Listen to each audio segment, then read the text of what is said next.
got something in my mouth this morning. A very good morning and many thanks indeed for joining us on AM Live.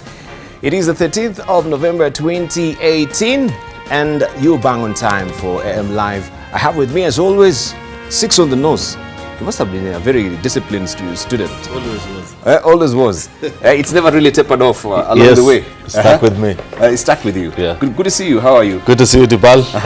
Glad to be on the show with Kenyans this morning. Thank once you. again. Right, Yep. and of course we have a lot to discuss this morning. Yeah. We know the politics about the ICC is back on track, and we wonder why now. Is it a providential time that people are using this ICC tool maybe to seek sympathy? So people are saying, yeah, this is just to seek sympathy vote. Your thoughts? Not really. It's not something to be casually dismissed because we've been down that road before where we dismissed it with a wave of the hand and thought it was just another political wave. Yeah. Only to find 6 Kenyans facing charges at the ICC. And therefore, when you hear that they're receiving new evidence, it's a bit disturbing because as one of the legislators who spoke said, this evidence is not coming from our neighboring countries or from us. It's from people within us as a society who still want to revive this ghost. They keep on sending new information which you wonder from where, which wasn't available last time. So the point is, at this particular point in time, where as a country we are trying to forge together, forget the things that keep on dragging us behind, let's try and focus on the things that make us a better nation. ICC for sure isn't so one ICC of it. is not really done and dusted as it is, right? Yeah, it looks like there are people who still want to. So we're still use it. towing and throwing over it, but as far as the ICC is concerned, this is not done and dusted as well. That's what it looks like. Okay. Yeah. All right. And it's unfortunate. Okay. Yep. Right, we shall be focusing on that, and I hope also you're not affected by the Matatu, of course, operations, the crackdown yesterday. A lot of you are affected, and maybe that will be continuing today as well. So you better be out early this morning. I would love you to stay on and watch us, but of course, work take precedence this morning. But nonetheless, let's see how also it fared on the dailies as well. As far as Matatu crackdown is concerned, this is what is a splash on the front page of the Daily Nation this morning. Pain and anguish of Matatu boycott. This is on the front page of the Daily Nation this morning. The victims, traffic accidents kill thousands, it says, and many more every year. And you have their faces here. We have Kevin Gekara from Kakamega fell from a speeding tuk-tuk. Also we have Jamal Ibrahim 6 was knocked down by a matatu in Watamu. We have Christina Shuma was hit by a matatu in Mombasa. Also we have Bernard Oendo fractured his leg in a matatu accident in Kisii. John Mwangi broke his leg in a matatu crash on Busia Kisumu Road. And also we do have Daniel Mulika lost control of his car in Molo, fracturing leg and arm after a cat and mouse game with the authorities. PSV operators called off strike last evening, but not before taking Kenyans for a ride. We have the story on page 2, 3 and 4. So it's off this morning according to the Daily Nation. So that is a bit of a relief for the commuters this morning. And you can see also the way they must, you know, when they were going for actually to board the, that is of course the locomotive there. Desperate sea of humanity. You can see them, the way the mass stranded Kenya scrambled for an already overloading train at the Dandora station in Nairobi yesterday. Commuters were forced to walk to their place or places of work or pay exorbitant fares as the government deployed police officers to enforce stringent traffic rules despite objections from passengers or passenger service vehicle operators who responded by calling a nationwide strike. That story you have it tucked away in the Daily Nation today, as I mentioned on page 2, 3 and 4. Also still on the front page of the Daily Nation, Uhuru. All I am for is peace. President Kenyatta hopes the Building Bridges initiative will help him leave a legacy of peace when he leaves office in 2022. In an interview with France 24 TV, the president said he is banking on his partnerships with ODM leader Raila Odinga and Wiper's Kalonzo Musyoka to diffuse ethnic and political tensions in Kenya, and that he regrets the violent and divisive nature of Kenyan politics and elections. We have his story on page 6 of the Daily Nation this morning. Love money, betrayal. That is on page 5. You can read all the details as well. And also Duale wants more MPs. The number of national assemblies or Assembly legislators could rise to 391 from the current 349 if Leader of Majority's proposal to amend law to have more women nominated to Parliament is enacted. But at what extra cost? That is the debate. And you can follow this story on the back page of the Daily Nation this morning. Of course, already we have so many initiatives with the Punguza Mizigo initiative as well, saying we should scale back on the number of seats in the national assemblies. Some of them are still gagging for more of this as well. Let's see what we have also on the front page of the Star. A walking nation. That is a splash today. Hundreds of matatus stay off the road as state cracks down on unroadworthy PSVs. And you can see how it was yesterday. Right, operators fight to keep graffiti, seek compromise. 2,000 arrested in operation to rein in matatu madness. Matatus back on the road as Federation calls off the strike. That is what we have on the front page of the Star this morning. Also, I'll be showing you momentarily what we have on the front page of the Standard as well, a hard copy. Deal ends, strike, chaos. That is what we have as a splash today on the front page of the Standard. I don't have my soft copy with me. And it says that transport mess, or the agreement is here. Well enumerated for you. Number one, formation of a task force of government and key players to look into the challenges facing the public transport sector. That is always a no-brainer when it comes to this. We'll always have a task force to do something. And number two, only PSVs that have complied with Michuki rules to continue offering services. Number three, get rid of cartels from all stages in a couple of days. The cartels I should say, have made it hard for PSV operators to conduct business. Nationwide crackdown on pro boxes and other private vehicles that operate as PSVs without licenses. NTSA to look into the issue of exploitation of commuters by PSV operators who increase fares when it rains or in times of crimes. And you can see there, they're straining out the leash actually to get into the train. This is in Dandora. This was yesterday, the way people were really massing, of course, to try and also get to work early. But transport was a tripping wire yesterday, but this has been resolved. Things expected to go back to normal after public transport operators call off strike and apologize to commuters after reaching consensus with the government. You have this story continuing on page 4 of the Standard this morning. Also, court orders probe on Girita medical report. Suspect tells magistrate to adjourn case to allow her to get treatment for stomach and spinal cord pain. And also inside business today, rock farms get small fines for abusing rules. CMA's annual report shows some listed farms got away with warnings without cash penalty despite serious abuses.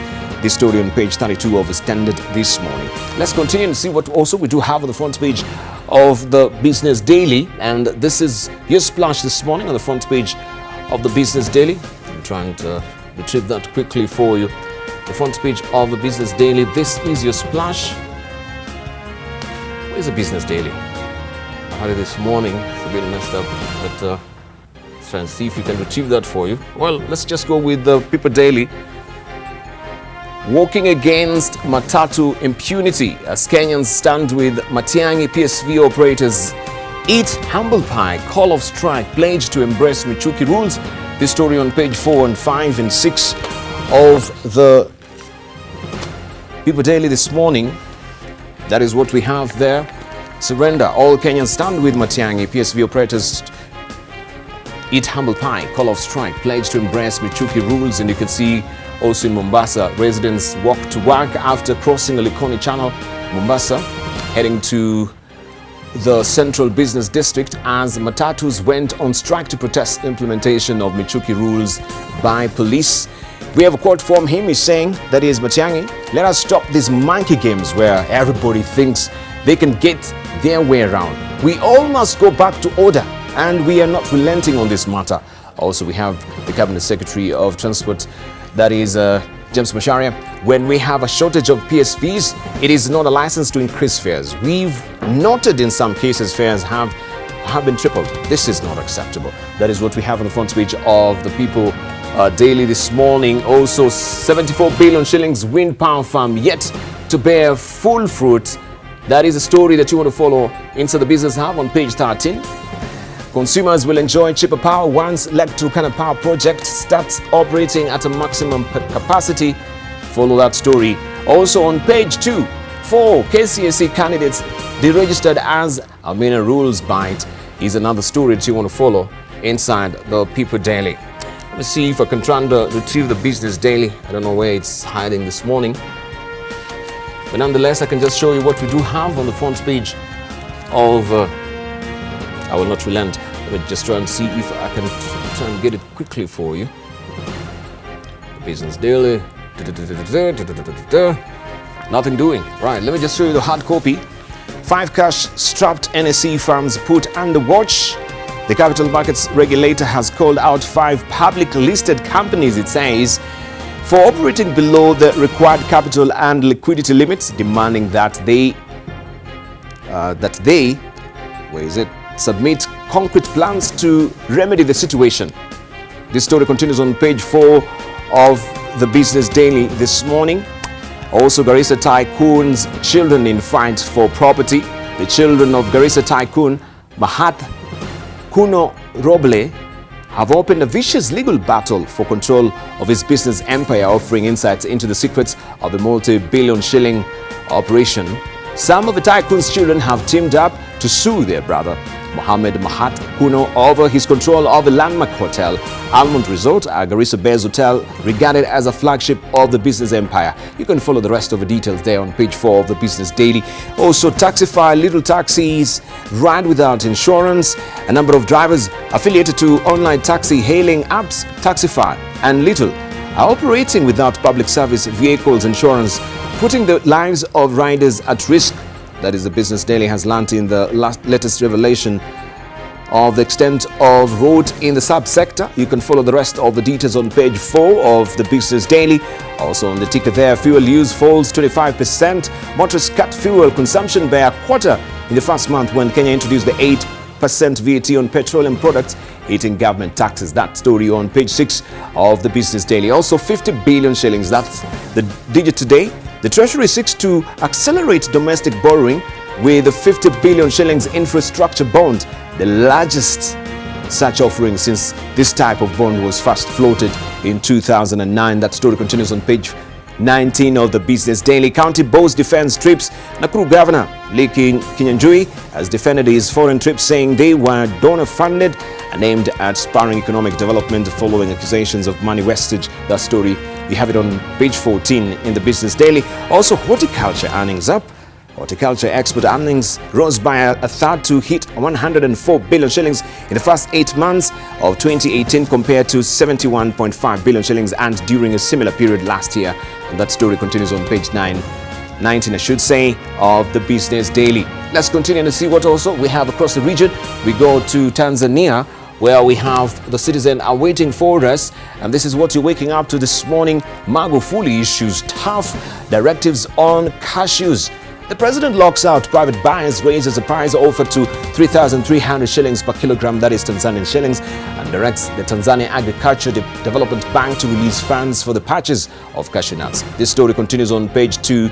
There has been a lot of toing and froing on there as well. Finally, a directive from the president there, and pneumonia to kill nearly 11 million children by 2030. This is a new study.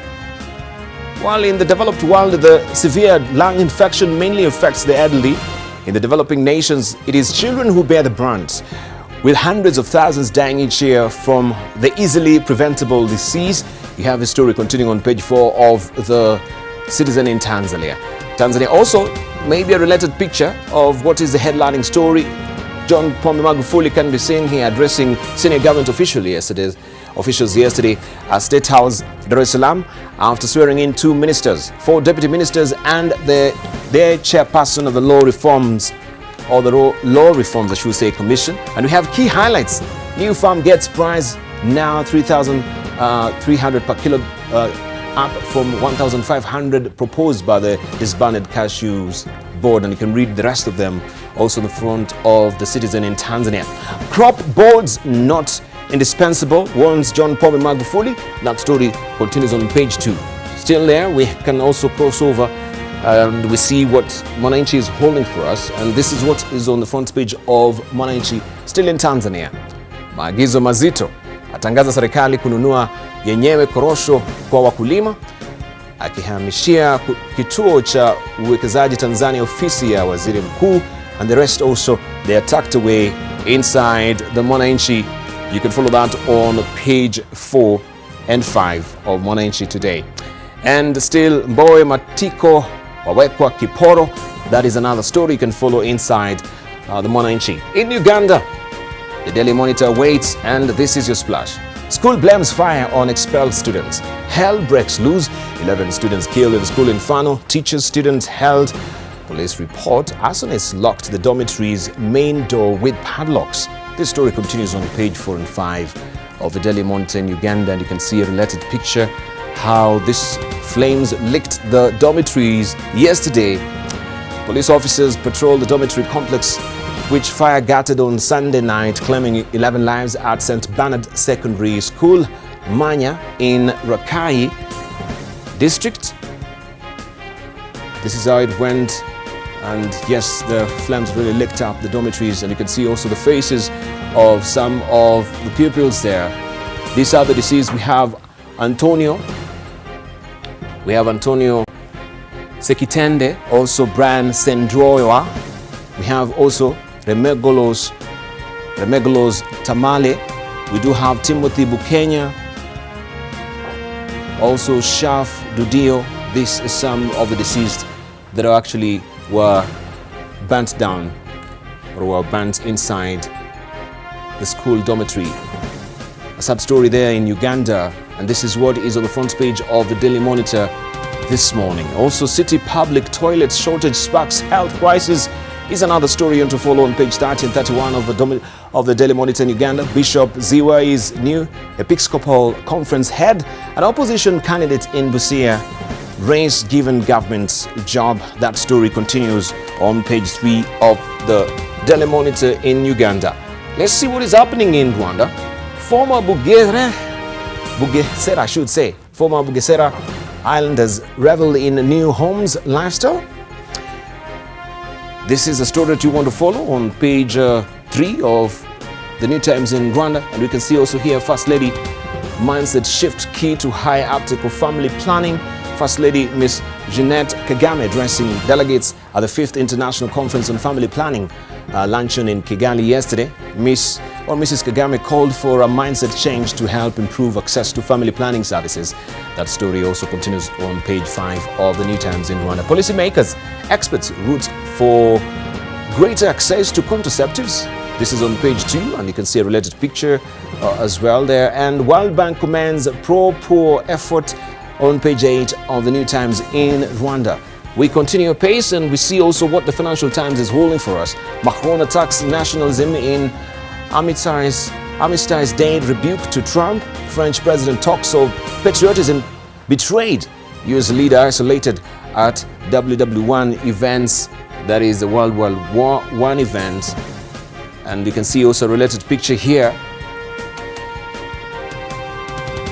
Also, looming maturity of Chinese property debt worth billions triggers default fear is another story there. Looming maturity of Chinese property debt worth billions triggers default fear. And I think this is worth reading. It says that China's property market is a bedrock for growth, and economists fear that signs of distress in developer debt will send ripples through the financial system just as other problems are mounting. China's economy is already under pressure as a trade war with the US threatens to hurt manufacturing across a wide range of industries. Rising levels of debt and ambitious banking reforms have also led to concerns over instability in China's financial sector. This story continues also inside the Financial Times this morning. This is, of course, the latest edition, time notwithstanding. Let's move on and see what we have on the front page also of the New York Times. And this is what we have on the international edition. And we can see here President Emmanuel Macron of France and Chancellor Angela Merkel of Germany after unveiling a plaque north of Paris commemorating the armistice that ended World War I. Also, tensions ease in Gaza. Israel allows aid to flow across border as Hamas moves to quell protest. is another story you want to follow. Also an opinion there by Rose Duthat. A defeat for white identity. That is a sideways story. The demons of conflict are back in Europe as leaders observe the end of World War I. Familiar forces threaten democracy is another story also you need to follow. Let's see what we have on the front page of the Time magazine, the latest edition. This is how it looks. Red or bluer Trump here. The fight is about to get even worse. This is how it looks on the front page of the Time magazine. You can grab the latest edition. Also, we do have the Economist as well. Where next? That's a probing question. You can see what is on the front page there. Reflections on Armistice Day. Also, Jin drives, don't ban, don't rush. Bangladesh grotesque politics. And Tencent at 20. This is the latest on the front page of The Economist. Let's move on and we see what also we have on the front page of the latest of the Harvard Business Review. This is how it looks as well. The November-December edition, the end of bureaucracy, how to free your company to innovate. And 37, the best performing CEOs in the world 2018. Also, they're listed here on the front page of the Harvard Business Review. And also 82, reinventing customer service. You can follow that story there on page 82 and on page 128, how to cultivate everyday courage. You can follow that story also inside the latest edition of the Harvard Business Review as well. The Spectator, if you're following the Britain politics, Brexit is solved. It's a deal or no deal. Neither option is palatable, says James Fawcett. You can follow that story in the latest edition of The Spectator as well. And back home, we have the East African as well. A lesson in profitable sugar production, learning from the best. Farmer adopts irrigation mechanization to maximize yields. That story, you have it on page 8 and 9 of the East African this week. Also, DRC opposition seeks single candidate. Plan, however, not backed by a candidate who opinion polls show is popular. This story continues on page 13 of the East African this week. And those are your dailies. Make sure you grab a copy for those riveting, compelling stories that we do have this morning as well. Right, let's see what we have also in the highlights for you. The tough-talking government has its way as matatu operators take a U-turn. Congo's opposition party General Secretary demands Tshisekedi as presidential candidate. And Libyan rivals arrive for peace talk in Palermo. Now, the Federation of Public Transport Operators has called off the nationwide matatu strike and said that they will comply with the Michoke rules. The agreement was reached after a meeting with PS Interior and Coordination, Karanja Kibiso. The transport operators have urged those who have complied with traffic rules to report to work today, adding that they will work hand in hand with the government to ensure that high standards are maintained in the transport sector. According to Kibicho, a transport consultative forum comprising of key players and government agencies will be formed to address the same. I would like to start by sending an apology to our passengers to tell you that we'll be back on the road. We are sorry that this had to be done where vehicles had been withdrawn, but we are working on them, and we would like to seek your indulgence that you bear with us for the day. As we move out of this place, we would like to request our people who have now complied to put back their vehicles onto the road so that we can start operating and carrying people as we move forward. We call upon all the players in the transport sector to have comfort that we as government are committed to ensure that the players who conform are protected and are supported to continue with their business. On the trial of Anwanjiku Wambare Ngirita will go on as scheduled after Chief Magistrate Douglas Ongoti declined to adjourn the trial following an application from the suspect's lawyer. The court, however, directed that documents in support of the adjournment be investigated by the Directorate of Criminal Investigations after the prosecution claimed they were suspect. Ngirita is complaining of stomach and spinal problems, which she says needs further medical attention.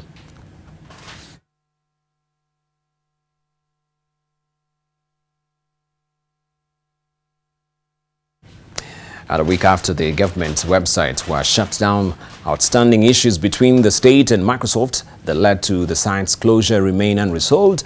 ICT CS Joseph Musheru admits that the website closures are due to an outstanding debt by the Kenyan government, which is now considering contracting local firms to offer the services. ICT ministry officials indicate that the outstanding amount run into hundreds of millions of shillings. With the ICT authority, yes, I think they owe money to the company, and that is something that is in process, and I think it will be finalized. So there's a question as to whether some of the services we are buying, we should be buying them from overseas, as opposed to letting. I mean, here we are at the iHub. We have many startups and many businesses that have actually already shown that they can establish, and they can host even a website. So surely, must we even import hosting of a website? Now, former Machakos Senator Johnson Muthama and a host of Wiper leaders are furious with their leader Kalonzo Musyoka's remarks that he was willing to be President Kenyatta's errand boy. The leaders say their remarks take the Kambo community back, degrade the community's belief in Kalonzo and his 2022 bid, casting serious doubts on his presidential aspirations. They now want him to retract his remarks and explain to his supporters what he meant with such talk. I think nitakuwa mtu wa mkono wa uhuru kuanzia sasa. Na mtu asiniulize maswali. Ukiniuliza utaniona, utajua mimi ni mang'aa kama baba yangu. Kutoka leo, kusitokee mtu anitenganishe mimi na ndugu yangu Uhuru Muigai Kenyatta. Mheshimiwa Kalonzo Musyoka, ongea ufahamishe wa Kenya na wafuasi wako maneno uliotamka kuwa wewe ni mtu na utakuwa mtu wa mkono wa Uhuru Kenyatta ulimaanisha nini, ili waweze kukujua na kusikia na kufahamu ulioyasema. Sasa tunaona watu wameambiwa on your marks, get set, go. Wamekimbia mita 2500. Tunaona Kalonzo ameanza kukimbia kirudi nyuma. At my age now, I can't afford to play karata with politics. Right, let's hear from our panelists this morning. Of course, we can't just continue without really getting a sentiment from them this morning. Kanda ya mwoko, right? That is what Kalonzo Musyoka is saying that I'm willing to do. So will it really buckle down to KOIM? We can just begin with you, Senator Aaron Cheriot. What do you think about this pronouncement by Truly? And then, of course, he's getting a backlash from the community as well. Even on this one, this is the spirit of handshake. Even on this one, you want to begin with me? Why not? Why not, Debarl? Anyway, good morning, Kenyans, and first of all, I'd wish to continue to convey a message of goodwill to our students who are continuing to sit the Kenya Certificate of Secondary Examination, wishing them well as they tackle today's exams. Of course, wish them success, and first of all, also want to commend the Ministry of Education for the manner in which they have executed this very important exercise. I think so far so good, and our students are sitting the examination in an environment that is commendable. Secondly, about this particular story, what is wrong with Kalonzo saying that he wants to be the president right-hand man? There is absolutely nothing wrong. There's a difference between right-hand man and Kanda ya mwoko. Kanda ya mwoko. Well, to me, what the message appears to be is that Kalonzo is saying, if my coalition partner or former coalition partner Raila Odinga is doing it, that they are working hand in hand with the president in achieving unity for the country, then what is wrong in me also trying to pursue the same? And therefore, I think those Wiper leaders that are castigating former vice president for this pronouncement are ill-advised. They are not reading the signs of the time, because the mood of the country right now is one of collaboration, where people are seeing a lot of sense in leaders pulling together in achieving. At least that is what the president and former premier have told us, that they want to tackle the nation's most pressing problems. And therefore, as they do that, of course, the truth of the matter is that for those who it keeps alive their political life, whether they will be contesting for office or not, at least it keeps them, there's some political limelight that it gives them. And you will only be a fool or a political novice to try and stay away from that kind of an arrangement. Therefore, there is nothing wrong with what Kalonzo is saying. I support him in that initiative. All right, let's say from Boni Khalwale, does it, okay, is this now truly the good tidings of the handshake as well? That now even you can back Olanda and polish apples as well? Because that appears to be a statement of polishing apples. We shouldn't give the impression that when individuals, powerful individuals, and members of their families get national appointments, that is good tidings for Kenyans. It's got nothing to do with Wanjiku, with the Khatiala, with Achieng. Completely nothing.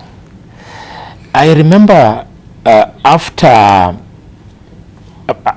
the second presidential vote, yes, and when we were agitating that wakiapisha na sisi tutaapisha, we differed in the boardroom because we were in the driving seat.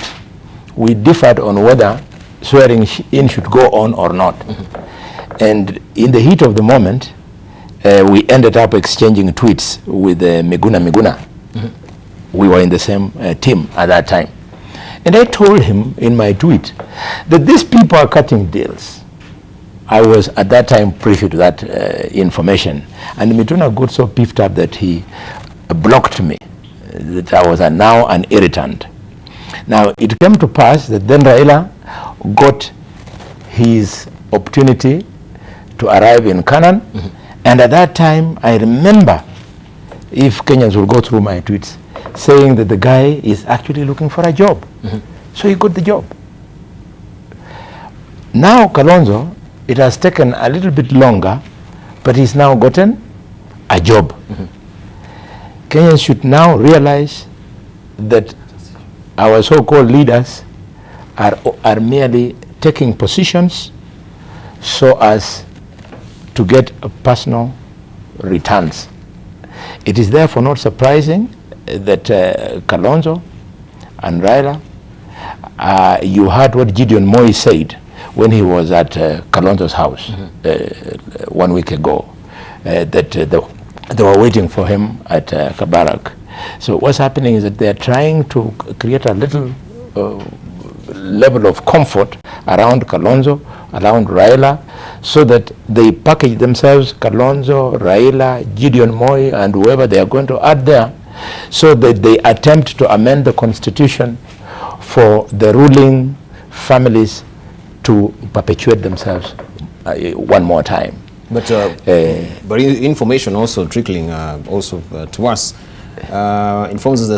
informs us that yes, even Kalonzo Musyoka is following suit, like to get just a position within the AU, just as Raila Odinga. In fact, the breaking news this morning at 5 a.m.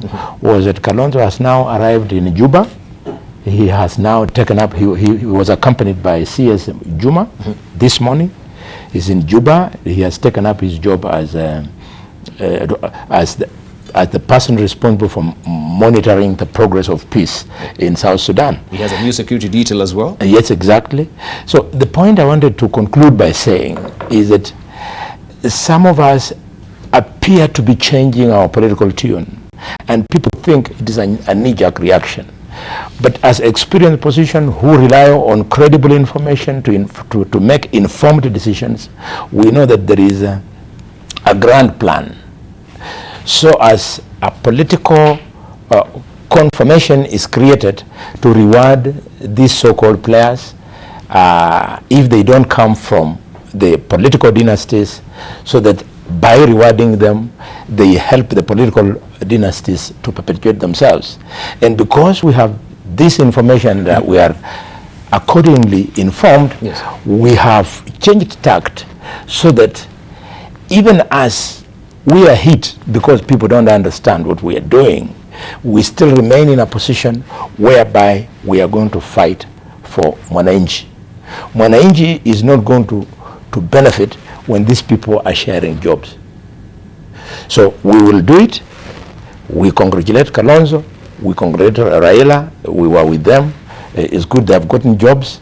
We are not sulking because we don't have jobs, those jobs, but we are saying, by dint of what we are saying, we are now going to roll our sleeves. We know they are preparing themselves. We're going to roll up our sleeves so that we are the other children of God who are also in this country. We have the so-called the children of God, who God created, but people want us to be the lesser children of God. So we're going to face each other. All right, Jacob, good morning. And this, by saying face each other, I mean that if they attempt to bring the Constitution so that now the amendment of the Constitution so that they regularize what I've spoken to, we are going to oppose that particular attempt to amend the Constitution. And if they don't and they say we go to the election, yes, they'll be on that side as the children of the rich, and we shall be on this side as children of the common manage. All right, Jacob, so what does it really matter? Why should this particular formation be so important to Uhuru Kenyatta, or this particular doling out of jobs to some of the political opponents before now turning out to be friends? Why should it really matter? After all, he won't be there after 2022. A child of the rich. Yes. No, but it should really matter. Because I think Uhuru Kenyatta is doing the right thing. I think this whole attitude of winner take all, we must surpass it somehow. This issue of winner take all, I don't think it is the right way to direct our country. I think we need to move from the confrontational path, move away from it. What I find interesting, Debarl, is that Halwale is negotiating with William Ruto, and Kalonzo should not negotiate with Uhuru Kenyatta. Halwale, you must be righteous a bit. Just a bit. He's a child of a lesser god, he says. No, he's not. Halwale now is swimming in corruption. He is not a corrupt man, but he's in there. He's dancing with the corrupt. But what would be so wrong with Kalonzo being a Kenyan? If Raila can talk to Uhuru, why can't Kalonzo talk to Uhuru? I actually think it is the right thing to do. I also think that the Kenya we want is a parliamentary system of government that should, in the next 5 years, accommodate Musalia Mudavadi, accommodate Moses Wetangula, accommodate Raila Odinga, accommodate Uhuru Kenyatta, accommodate William Ruto, accommodate Gideon Moi. These are our leaders. You know, you want to run away from them at your own peril. They are really the people who are there.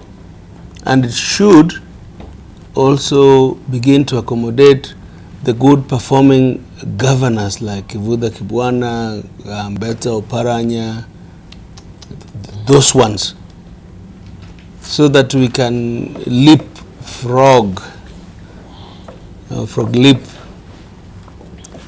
our country into the future. And I think for the temporary thing, as somebody whose people gets killed every 5 years, I think we need to negotiate our way into the future, because Kenya is not sitting in a good space. And I think I want to send Wamatangi to go and say it to his people that the temporary quiet does not mean peace. It means that sooner or later you are going to fight again. And we don't need that for our country. I think we need to negotiate our way out of it. And for me, I think when Kalonzo talks to the presidency, whether he's talking to Ruto, whether he's talking to Uhuru, I think it can only be good. I mean, what's wrong with leaders talking? In my view, we will only have one president, and we will choose them in about 44 months. We will get there, but for right now, I think we need peace. Okay. Right, let's hear from Senator Kimani Matangi. Good morning. Morning, Debarl. And also let me say good morning to our viewers. And just before I make my comment on that, Debarl, I think if we have a column or space for quote of the day, I think it should be Jakoyo Midiwas. You know, that last statement that he made, that we need to negotiate our way into a better future. I think that should be the quote of today. If there is a column for that in this show, I mean, because you know, for a long time we have had the engagement with Jakoyo, but you know, today I've heard him speak very wisely. You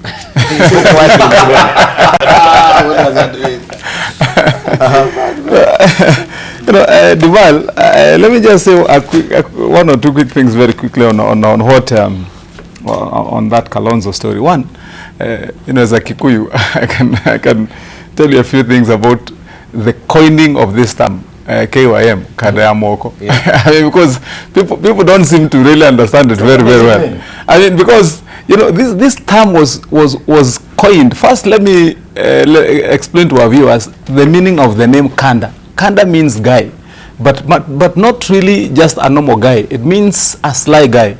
I mean, it means it means a shrewd guy. Yes. You can call a man either, you know, Modo, Kanai, or you can call him Jaba if he's a whatever. But when you call somebody Kada in the language, you're referring to a very shrewd fellow. Oh. I mean, and two. So now when you add the Yamoko, you know, Kada Yamoko, you're referring to a fixer, a shrewd fixer. and in the court terms, you know, in the courtier's term, you're talking about a guy who fixes things around the court and is the most influential outside the court other than the main guy himself. And so when you hear people referring at that guy is the KYM of Matangi, he's referring to a very strong guy, a very sharp fellow who is able to fix things inside my court, get me convinced and see things in a different way, and basically leads my you know, my momentum. And does the fixing out there. You know, I mean, for example, if you remember when we were talking about the late Mark Too, and he was being referred to as Mr. Fix-It on some issues. That if you would refer him in the language, you'd have called him, you know, KYM for Moi at that particular time. So when Kalonzo is speaking about him being, if he is referred to, and if that's the sense of the word when he says that, I don't mind being Uhuru's, you know, KYM, then the guy is talking big for himself. I mean, because he's saying he wants to occupy serious space and do real things. And so I don't think that there is anything that is negative about that. But let me say also something to my good friend Bonnie. You know, we are buddies. But something is interesting here, Bonnie, because if you remember in the last you know, government and last setup, one of the major issues that you campaigned as a team against, not you individually, was that it is not right, Debarl, that political maestros like Kalonzo Musyoka, like Raila Odinga should be left out there in the cold. Actually, that's one of the main issues. You remember when they were drumming up around town, how can you leave somebody like with the experience of Raila out here in the cold for 5 years and so on? Now, so comes a time when it's actualized. And somebody comes and says, okay, fine, we can talk, we can agree, we can build bridges, we can, as Jakoyo says, negotiate our way into a better future. So what is wrong with that? I do not see anything wrong in them being able to put their heads together, you know, have a discussion. Kalonzo gets busy, I mean, around the continent. We do things out there in Juba and the other places. Raila goes around the AU, he has his work. Politics moves on. This is, in my view, not about 2022. I mean, when it gets to 2022, we know what to do. We know where we are going. Yeah, we know who the candidates are. And we know whom we are going to fix in there. And of course, that's even story. Deputy President Ruto has termed himself as Kanda Moko of Uhuru Kenyatta. Yeah, sure. I think no one has really taken scruples with that. Let's hear from There's just something I want to say, Debarl. We shouldn't lose sight of something very interesting. I'm not an expert in Kamba politics, but I know for a fact that there is a sort of a seeming rebellion being engineered around the personality of one governor for Makueni, Kivutha Kibwana, because if you read yesterday's papers, Governor Kibwana is one of those also who have sort of come out strongly against the pronouncement by former Vice President and asking him, where does this leave us as a community if you're calling yourself, sort of just disparaging him and saying he has lost it. And when you listen to insiders, they tell you there are people who are beginning to whisper to the ears of one Kibwana that he could actually take the place of Stephen Kalonzo Musyoka in the Kamba politics. And you must remember that at the height of it, or one of the main engineers of that rebellion is the gentleman we've just seen speaking there, former colleague of Boni or Matangi and I at the Senate, that is Senator Johnston Muthama, where even at the funeral, and this really shocked me, I don't know if the rest of the panelists saw it, I saw some gentlemen who came to the funeral wearing t-shirts that had a picture of him, and there was some Kamba words written on it. I probably couldn't understand what it meant, but then following up quickly with it on Sunday, sort of trying to challenge Kalonzo. It goes back to the fallout that they had pre the main election last year. You remember Muthama never contested for any seat because of his fallout with Kalonzo over who becomes a Wiper candidate in Machakos for governor. And therefore, what I read out of this, trying to distort what Kalonzo was saying, is the continuous pursuit to try and undercut him in Kamba politics, which is something very important that maybe those who are experts in this field can tell us. I do not think it's a light task as Muthama and Kibwana will like to imagine. Therefore, if I would be advising them, I would ask them to concentrate on other things. I still think but they're just seeking clarity. But they said, of course, we want to understand what you truly meant, but you being a kind of Yamoko. You know. So there's no really undercutting. Debarl, in politics, you must learn to listen to what is not being said more than even what is being said. The underlying tone. Just the fact that you can challenge your leader, even after he went public and say, na mtu asiniulize maswali. You know, Kalonzo said that. But the following day, less than 24 hours after it, Kibwana and Muthama are already asking him questions. What does that tell you? That they are already ready for a rumble with him. And therefore, it is for us to observe the times and see, will they be up to the task? Can they take on Kalonzo in Kamba politics? So will this move actually put Kalonzo's political career on the chopping block? If he tries to now, side with Uhuru Kenyatta, so to speak, as in, take this particular offer and become the errand boy that he claims he will be? What happens to his political career? My mind is now clearer, having listened to my brother Wamatangi. I didn't know what those things meant in vernacular. But now it is clearer. What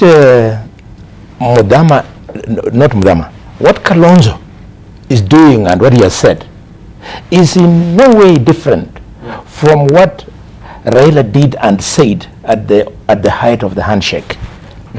Yes? At the height of the handshake on 9th of March, we were also asking, the way Muthama has asked Kalonzo, that Mr. Former Prime Minister, can you tell us, what is it? What have you agreed? Again, we are asking Kalonzo the same thing. Yes. Basically, what these two guys are doing, they have their eye on the election of 2022, and they are dying for an endorsement from Uhuru, because they believe there might not be any presidential candidate from Mount Kenya, and therefore endorsement by Uhuru guarantees them 4.5 million votes thereabout from Mount Kenya. So Kalonzo, he's telling his people, I know what I'm doing, don't ask me. To me, he hopes to be endorsed. Raila Odinga hopes to be endorsed.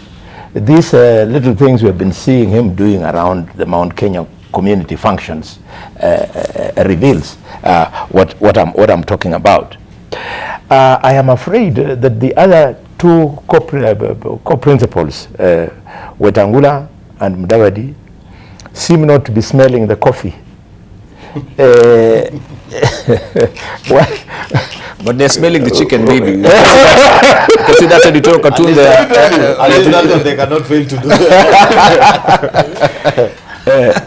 In the sense that by so doing, Kalonzo is hoping to attract votes from new area, Mount Kenya. By so doing, Raila is hoping to attract votes from the new area, Mount Kenya. Unfortunately for them, those votes, they are perceived to be waiting to go to Ruto by dint of what Ruto has done with the president for the last 10 years at two different general elections.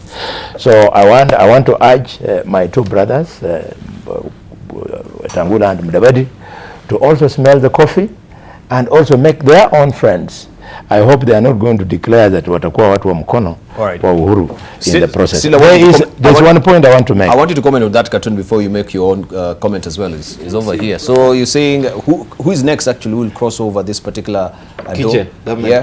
Then we have Kalonzo now, who's near the door. That is in the People Daily today. But you have the cartoon there. Yes. And then we have Mudavadi, who is facing the other way, and Wetangula. Kalonzo has already crossed. I've told you that at 5 a.m. this morning there was breaking news so that he has gotten his job. So he has crossed. He's in the what happens to Mudavadi? The next is now Mudavadi and Wetangula. And you're the chief advisor of Mudavadi? Of both. or of both. Actually, of both. Wetangula and Mudavadi. No. I am not the advisor. Or you sit in the board of the advisory board? We're trying to fix you this morning. Yes, I am not the advisor, but I'm aware that Mudavadi has recently been packaging himself better than he did in the past. If you watched him and had him at Kalonzo Musyoka's father's funeral, he attempted to raise a position because he spoke to public debt and spoke some positive issues which all I can't remember, which was completely different from what the other people spoke. So if he continues packaging himself in that good manner, then it means he is unlikely to cross that gate that you have, that huge gate that you have put there. Is unlikely to go through.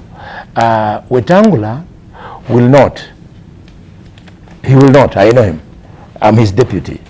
He knows exactly the things I'm talking about, and he knows that kuingizwa huko is to end up being put in the same gauge with people who want to help the dynasties to perpetuate themselves. So Wetangula will not, and I hope he will be on our other side. If he doesn't, then people in Which other side? Which other side? Of defending Wanjiku from these people are now assembling. Dynasties versus hustlers. Yes. I'm hoping that he will be on our side. If he doesn't, yes. So this is the hustler and the dynasty we're talking about. Yes. Okay. Yes, exactly. So which side are you actually on? Aside from Wanjiku, is the hustler. My natural side. My natural side. Where for information, I'll be joined by Wamatangi, because Wamatangi has nothing to do with those dynasties of theirs. I know where he has come from. He's a self-made man. The only person who will never be with us at this one pattern is the son of this dynasty of Jaramogi. Of course, Wamatangi positioned himself to be, while we know Mudavadi is seeking for no, don't running it. So Wamatangi positioned himself last week. Before he goes, I have not responded to you. You had raised a very important issue, the issue you said, winner take it all. I want Kenyans to be aware of this statement. It was used it has been used by Raila's corner at the end of every general election. Of winner take it all. Yes. Once he loses, he now starts pushing for agenda that will slowly find him back into the same government that he was defeated to form. We want Kenyans to know that going for election is a competition. And in a competition, there is a winner and a loser. Can you imagine at the Olympics, Usain Bolt has broken the world record.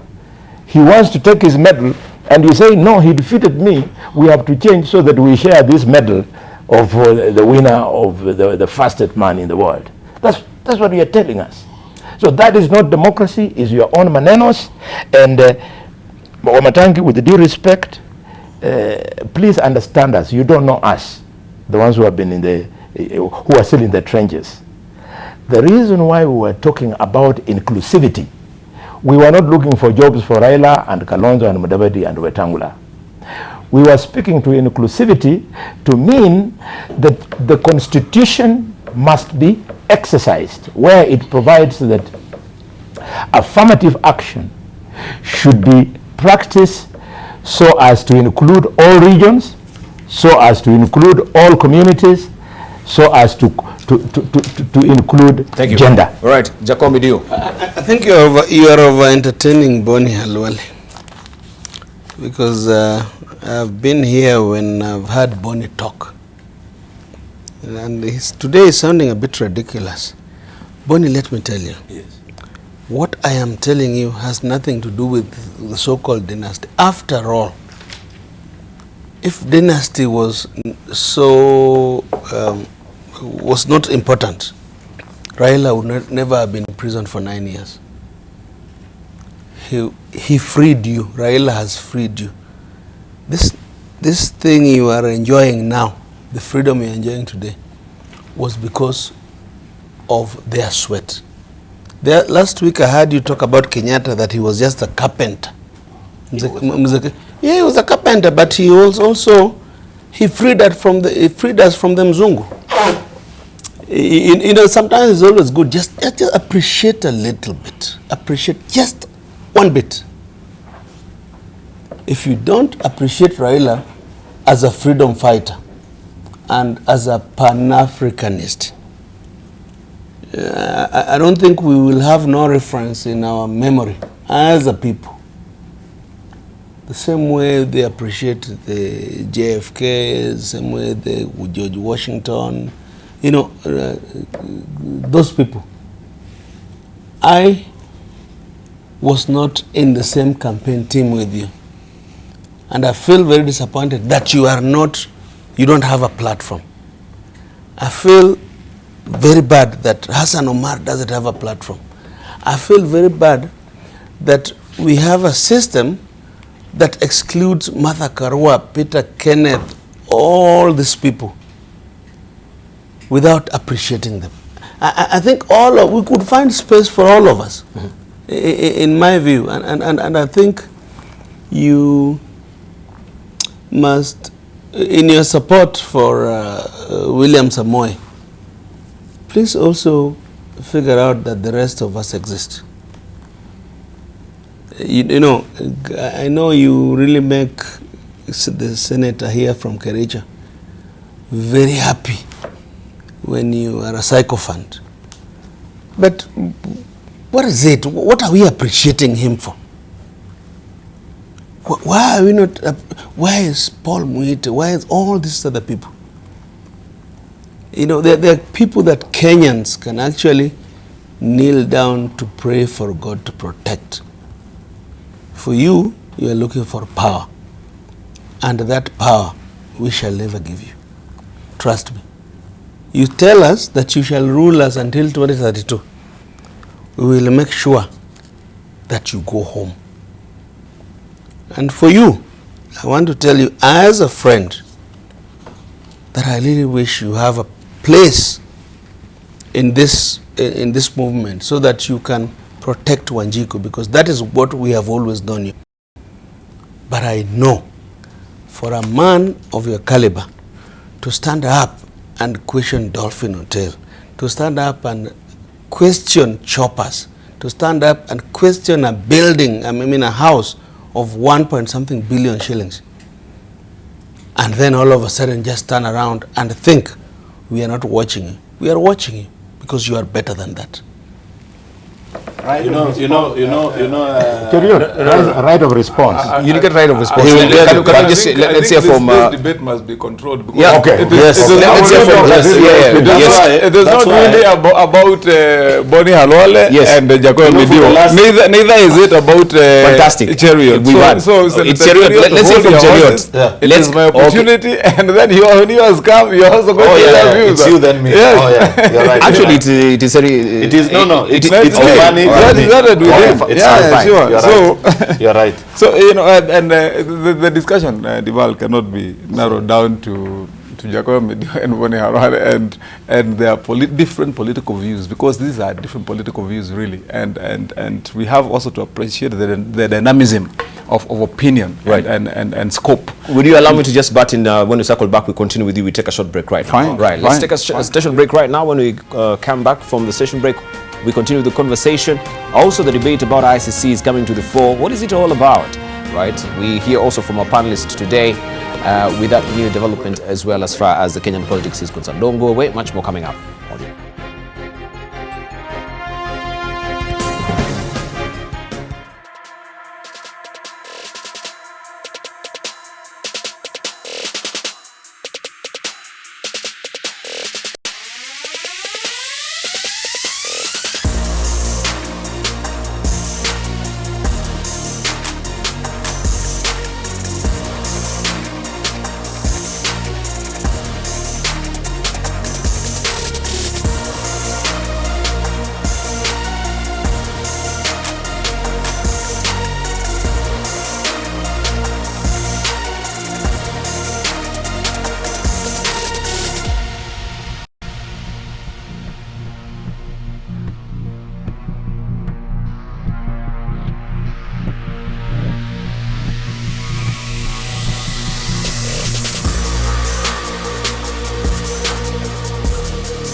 Welcome back. You're watching People and Politics here on AM Live. Of course, also we have reactions on Twitter. Valentine Mwamburi, is saying, who doesn't know Kalonzo? After all, he was very clear in his statement. He said nobody should ask him questions. However, if Modama wants to know how Manga Kalonzo can be aulize maswali, right? This is what we have from Valentine Mwamburi there. Just we'll mount it momentarily for you to see. There you go. Also, she says that anybody complaining about Kalonzo Musyoka saying he wants to be KYM to Uhuru Kenyatta is ignorant of the caliber of politics leaders we have in Kenya. For man from Sekuru, personal interest supersedes national interests.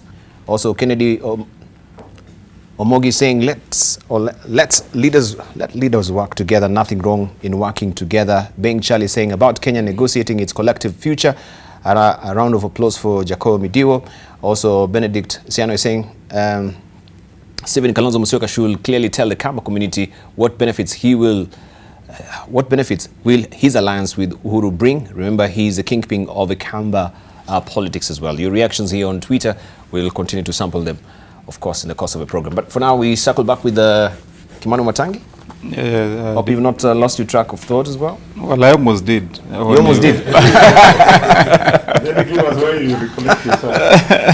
But I mean, what was interesting, almost making me lose my track of thought is that reference you've made, to that last statement by Kalonzo that he's also going to be a manga.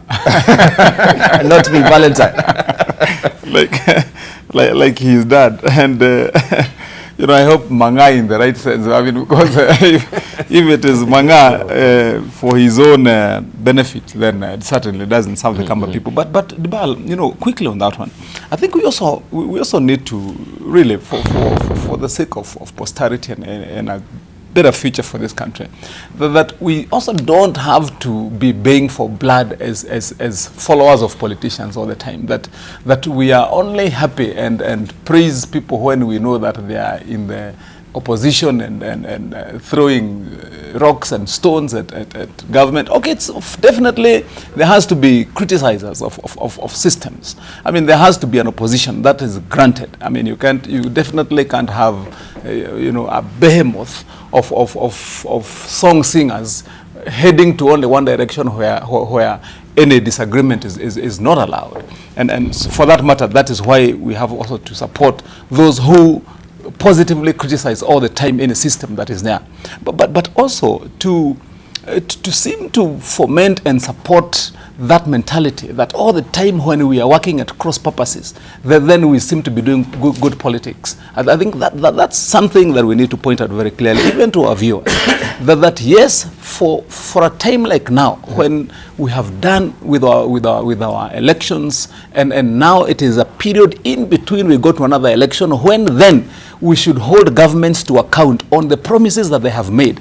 That we have said we are going to do this, so this period show us that what you said you will do it, and the trickery of it is this, Debarl, and to our viewers, that you get sold to that mentality at your own cost, because then you can enjoy the ride in the hype and psych of high octane politics, but if you do not then reserve that time to hold those people that you elected to account, they'll come and cheat you again at the end of that 5-year cycle. And so at all levels, from the lowest, from MCAs all the way up, I'm speaking like a Kenyan who wants the best for this country, that we also have to look at things that way. But now, lastly, to that issue that my colleagues here were ventilating on, and my good friend Bonnie ended up saying that I need to understand why they are still in the trenches, and my brother, as you said, they have never been anywhere else, as you know, and you said very well that I will join you. Actually, you have joined me, and you are rejoining me in this sense, that you also confess that you know my history, my background, what I've stood for. And Debarl, I don't want to blow my own trumpet to the extent that I've even earned my name, Wamatangi. That's my story, it's my history, it's going to be my future. And so I don't want to pretend that I've anywhere been close or even now benefited from anything from either dynasties. I mean, if you call my family a dynasty, you would be making the biggest joke of a lifetime. I mean, we have come from very far, and if that's what my good friend here refers to as the trenches, then so be it. But I believe I'm no longer in the trenches. I'm out there now in the platform, and I have now that platform where I can speak for those who are and have been like me, that we can make this country a better place, and that when we have been given the freedom to move out of the trenches, we have to get out of those trenches and move our people forward with us. And that is why I don't consider myself any more beholden by you know, whatever limitations I have had from my youth up to now. I have to say clearly that I have had the opportunity now to get out and speak for people like me. Is it time for Aaron Cheriot? Or Yes. Will you get a rejoinder from yes? Yeah, there's just something I want to challenge Debarl. The words by Jacoyo Midiwo that the problem with our politics is a winner takes it all approach cannot go unchallenged, because in other words, Jacoyo, then what you're telling us to do away with is that you're telling us to do away with democracy. And I do not think you have fashioned anything better than democracy, unless you can prove otherwise for us this morning. The truth of the matter is that in any democratic contest, at the end of the day, there must be a winner and a loser. And for you to come and tell us this morning that those who lose in elections should find ways of being accommodated. You know, you should even begin with yourself, Jacoyo. Where has, for example, the person who took over from you as MP for Game accommodated you? I mean, you are a Democrat. You've allowed him the space to work. So even the people you are batting here for should just follow your example and accept that when you lose in a political contest, you stay away and say, let those who the people thought that were deserving to lead have that opportunity to lead. When the time comes for us to get a new round of elections, then at that point they will speak. You know, Jacoyo, this continuous, this is just a small comment. You know, this continuous obsession with trying to intimidate Boni will not work. You know, as a spokesman of the yes, because for the last 3 weeks you've been saying the same thing to Boni Halwale. The fact that he is not changing nor batting his eyes, she'll tell you that it does not matter who the oligarchs sent to him. He has chosen to be with the proletariats. So you can continue to ramble on and on. These trying to cover yourselves as the clean and the nice people. Kenyans can read through your hypocrisy. You know, like you've said, Boni, Musalia Mudavadi spoke so well during Kalonzo Musyoka's dad's funeral. But there's a mistake he made. When he spoke about corruption and he tried and carve out the Mr. Clean image, somebody made a very cheeky comment on Twitter. And it helped me understand, and it is a thing that I've been telling Jacoyo week after the other, that this continuous pontification of yourselves as a clean people, Kenyans can read through your hypocrisy. Because a Kenyan asked Mudavadi, if you're for sure a sincere man, on that Saturday, where would you have been? Because on the same day that people were in Kalonzo Musyoka's dad's funeral, one man, John Gakuo, was also being laid to rest. And people were telling Mudavadi, John Gakuo laid his life down for you. He's in prison because of things that happened under his watch as your person when you were his minister. But today you're out there pontificating and looking so nice and saying, oh, we need to fight against, I don't know, there's just some mumbling he made about corruption. And therefore it is the same theory that Jacoyo continues to perpetuate on this show week after the other, cutting a squeaky clean image, thinking that Kenyans can buy that. Boni Halwale told you last week that he has tried that for the last 2 elections, and he has realized Kenyans don't buy those lies. They know that you're lying. They can tell when you're serious and when you're cheating them. Therefore, smell the coffee, as Boni is telling you. I'm drinking. All right. Let's hear from Boni. We'll come to Jacoyo. Thank you very much. I think I just want to debunk 2 points that have been raised by my brother Jacoyo. May the viewers believe me when I say that Jakoya lacks the capacity completely to intimidate me. Point number one, Jakoya, you are misleading Kenyans when you say that the freedoms we are enjoying today is courtesy of only one man called Raila Odinga. Why don't you remain calm? Like Boni was with your speech. You are wrong by a mile. Because when you say like that, what do you think members and friends of the family of the leaders of the coup in 1982 feel? Their sons faced the hangman's noose. They paid by hanging.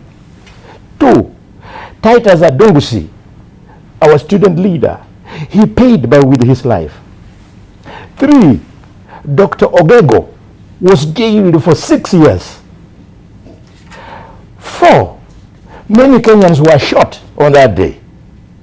5, students of the University of Nairobi were expelled from the university. For your information, at the age of 22, I was one of those students expelled. Please don't convert Raila into a demigod.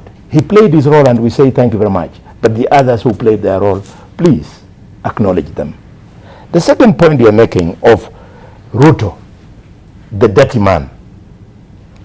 You said it week in, week out for the last three weeks. How it has come out this morning, I don't understand. But let me now request you that if people say things about you, and then I ask you to clarify, and then you clarify, there's nothing I can do beyond that. Come to you, for example, Mheshimiwa. People are telling me that thanks to your corrupt practices, you own a hotel in Kisumu called Mama Miriam Hotel, where you have hosted me. 2, they are telling me that thanks to your corrupt practices, you have grabbed land belonging to railways in Kisumu opposite the new Acacia Hotel, where you run, is it a discotheque or a club or something? My brother, this thing of dirty man, illiterate man and whatnot, if you must bring it on this table, as lawyers said, if you must ask for justice, you must do it with clean hands. Are your hands clean? Very. Very. You know, you would wish to get me into some corruption. At least I don't have 4 choppers. I don't own Dolphin Hotel. Talk about Miriam Hotel. Yes. And your club in Kisumu. And I will tell you. So I think you want to actually have a rejoinder? Because I think now we're degenerating into personal politics. Yeah, because why I tried to go to the president, not here. He can be able to respond. The truth talks for itself. 30 seconds. I'll give you 30 seconds to rejoin. But I was next after him. Okay. Wasn't I next after Bonnie? That's why we're Yeah, saying. you are. Continue. Continue. Yeah. So I told Bonnie last week that I think he's cheap when he talks about what people do and honest. By the way, Bonnie, the rent for that building opposite Acacia is 42,000 shillings paid for every month with a lease from Kenya Railway. I have not stolen. I don't own Western. I have not transferred a title to my name. So it's 42,000. If you want to help pay, please come and join. I'm looking for a partner. But let me just tell you, the other one I built from scratch. And if you think that is corrupt, I heard last week Senator Cheriot saying, I don't know, I stole from betting companies. You know. No. I didn't say that. No, let me just finish and you can clarify. I think that is cheap. What I have said here and now, that most of these politicians, including Bonnie Halwale, they're dirty. But the one who can be president who is least dirty is Musalia Mudavadi. In my view, I've looked at all of them. I can write a book about all of them, and most of them have stolen. You know, when to associate Musalia with Gakuo, and God rest his soul in peace, that he has died because of Musalia. That to me, I think, is cheap politics. We are not using the airtime properly. We are not using our time here properly. But of all these crooks, he is least dirty. I've been around. It's at least, there's something about him. We are going to have to be led by somebody in this country. But when you have a thief trying to lead you, some of us must say we don't want to associate. And when you want to call me corrupt, please, we are in this forum every Tuesday morning. Bring it here. Put it on the table. But don't use the airtime to personalize issues, because I don't think it's the right thing to personalize issues against the DP always. No, I'm not. I'm talking about public servant. I'm only talking about chapter 6. I'm only talking about chapter 6. Which doesn't apply to you. It does. It does. That is when you are going to associate me with graft. Put evidence. All right. So which evidence have you put here against the DP? No, I have Which evidence have you put here? Excuse me. And I've said is a front runner in this presidential Fantastic. I need to butt in now, because I think now we're degenerating into personal politics, and you're using this platform to sanitize yourself, right? So you're picking up, you know, he's maybe black spots and he's black spots, you know, try to come and, you know, mollify and sanitize yourself using this particular show. That is not the essence of this particular show. It's not the right. essence. I want us to focus on issues that, yes, of the politics that has been, but not personal politics. Not personal politics. Yes. Of course, we want to move on right now and also focus what has been happening last week. Right, and of course, this is also what is on the front page of most, I think, the Daily yesterday, the Star, that we want to also to train our focus on and give you this particular bite as well. Just on the touch screen, we have this particular editorial. Right, where is it? But I have my intro as well, where MPs allied to Deputy President William Ruto now say reports of a revival of the International Criminal Court case against him is a scheme aimed at slowing down his 2022 bid. The MPs accuse politicians in the opposition of being behind the scheme, arguing that they are keen on making sure the Deputy President is not among those in the Uhuru succession race. The wave of William Ruto ni kama hii mvua inanyesha siku ya leo. Hata ukijaribu kuweka mamvuli, mvua bado inanyesha. Na sisi kama Wakikuyu wote kutoka Murang'a kuja hapa Nyeri, walete ICC, walete maneno gani, tukienda 2022 tunajua ni wewe utamalizia kazi ya president wetu Uhuru Kenyatta. Kama kuna shetani ambaye ataleta hiyo maneno ya ICC, tunajua dawa yake ni hapa kwa altar. Hizo ripoti ICC wanapokea, hawazipokei kutoka binguni, hawazipokei kutoka kwa mamba, wanazipokea kutoka kwa watu ambao wako hapa Kenya. Watu ambao hawataki kuona nchi ambayo imeungana ikizingatia mambo ya maendeleo. Hata wakijaribu nini, hata wakijaribu, hiyo yote inakuja kwa sababu wanaona ushindi ndani yako. Na sisi tunajua 2022 ikifika, tunajua mahali tunaelekea. Ama namna gani? Right. All right, we're going to hear from our panelists. Now, this was what I was actually referring to also on the front page of the Star as well. And where is this particular tone of the ICC really coming from? Ruto allies revived debate on ICC case. 20 MPs say DP's opponents are behind reports that ICC is probing him. ODM leaders say Ruto seeking to use ICC propaganda to whip up sympathy. Gentlemen, I shudder to think what will really happen. It is way too early in the day, you know, to start this sort of politics that we have right now. And it's really changing the political tone and tenor of the country right now. Dragging all this mire. And this is just espousing also what is really happening with you as well. I want to protest, Debarl. Yes. You know, I don't like the tagline you're using for this debate, 2022 succession politics. You're being unfair to us. You're being unfair to us because it's not everything that we do on a daily basis is about 2022. Mm-hmm.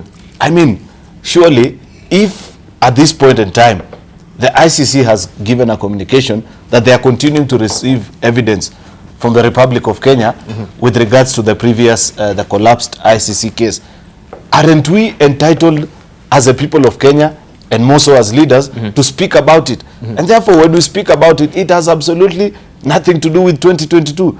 It's just a present problem that we are facing, which we can face it now, we can face it tomorrow, and therefore this continuous desire by the media to link each and every of our action to what will happen in 2022, you're bastardizing us as politicians, and it's not fair. It's not fair to us. We have a life that we must live also. So we must confront issues. The thing that you are saying is that the ICC gave a communication, I think 2 weeks ago, that they have received fresh evidence about the ICC, the now collapsed ICC cases with regards to Kenya. And what those leaders are saying, and I agree with them, they are spot on, that this evidence is being cooked up by people who don't want to see Kenya pull together and move on at this point in time. We have agreed that during this handshake period, the best thing for us to do as a country is to try and forge together and confront the issues that continue to bedevil us as a people and as a country. And if there are people who are obsessed within us to try and cause division, to try and sort of paint others in a bad light, then they must be told off and called out and smoked out for who they are. And that is what I think Ndindi Nyoro and the Mheshimiwa who spoke are speaking about. And there is absolutely no regard to the future politics. This is present day problems. If you're trying to send new evidence that wasn't found at that particular point in time, then what you're just trying to do is you're trying to spoil the mood of a country, which is not fair to the rest of us. But it has nothing to do with 2022. It has everything to do with present day politics. Those people who are doing it must tell us what is their motivation, on whose payroll they are on. Then explain to us then what he means when he says that mvua ya Ruto imeanza kunyesha. What is this mvua ya Ruto? He says it's a wave. It's a wave. Yeah. About what? I do not know. But perhaps the best thing that you will do is to invite Ndindi and ask him what particular wave were you talking about. So this particular wave, it has got nothing to do with 2022 politics. It has nothing to do with it. Don't put everything about you're sort of building up a fight. You know, the president has been so categorical that he wants us to focus on service delivery first. Then at the right time, we will do the politics. When you try and pit his deputy and make as if every meeting that he attends to, even when he's clearly launching roads and initiating water, inspecting government projects to make it about 2022, you're trying to build up a war between the president and his deputy, which is non-existent and is not fair. That's my whole point this morning. Whatever the deputy president continues to do on each and every other weekend is to support his boss, and that is the person he's a principal assistant to. Therefore, by trying to make every move and everything spoken about him to be about the 2022 politics, you're being unfair.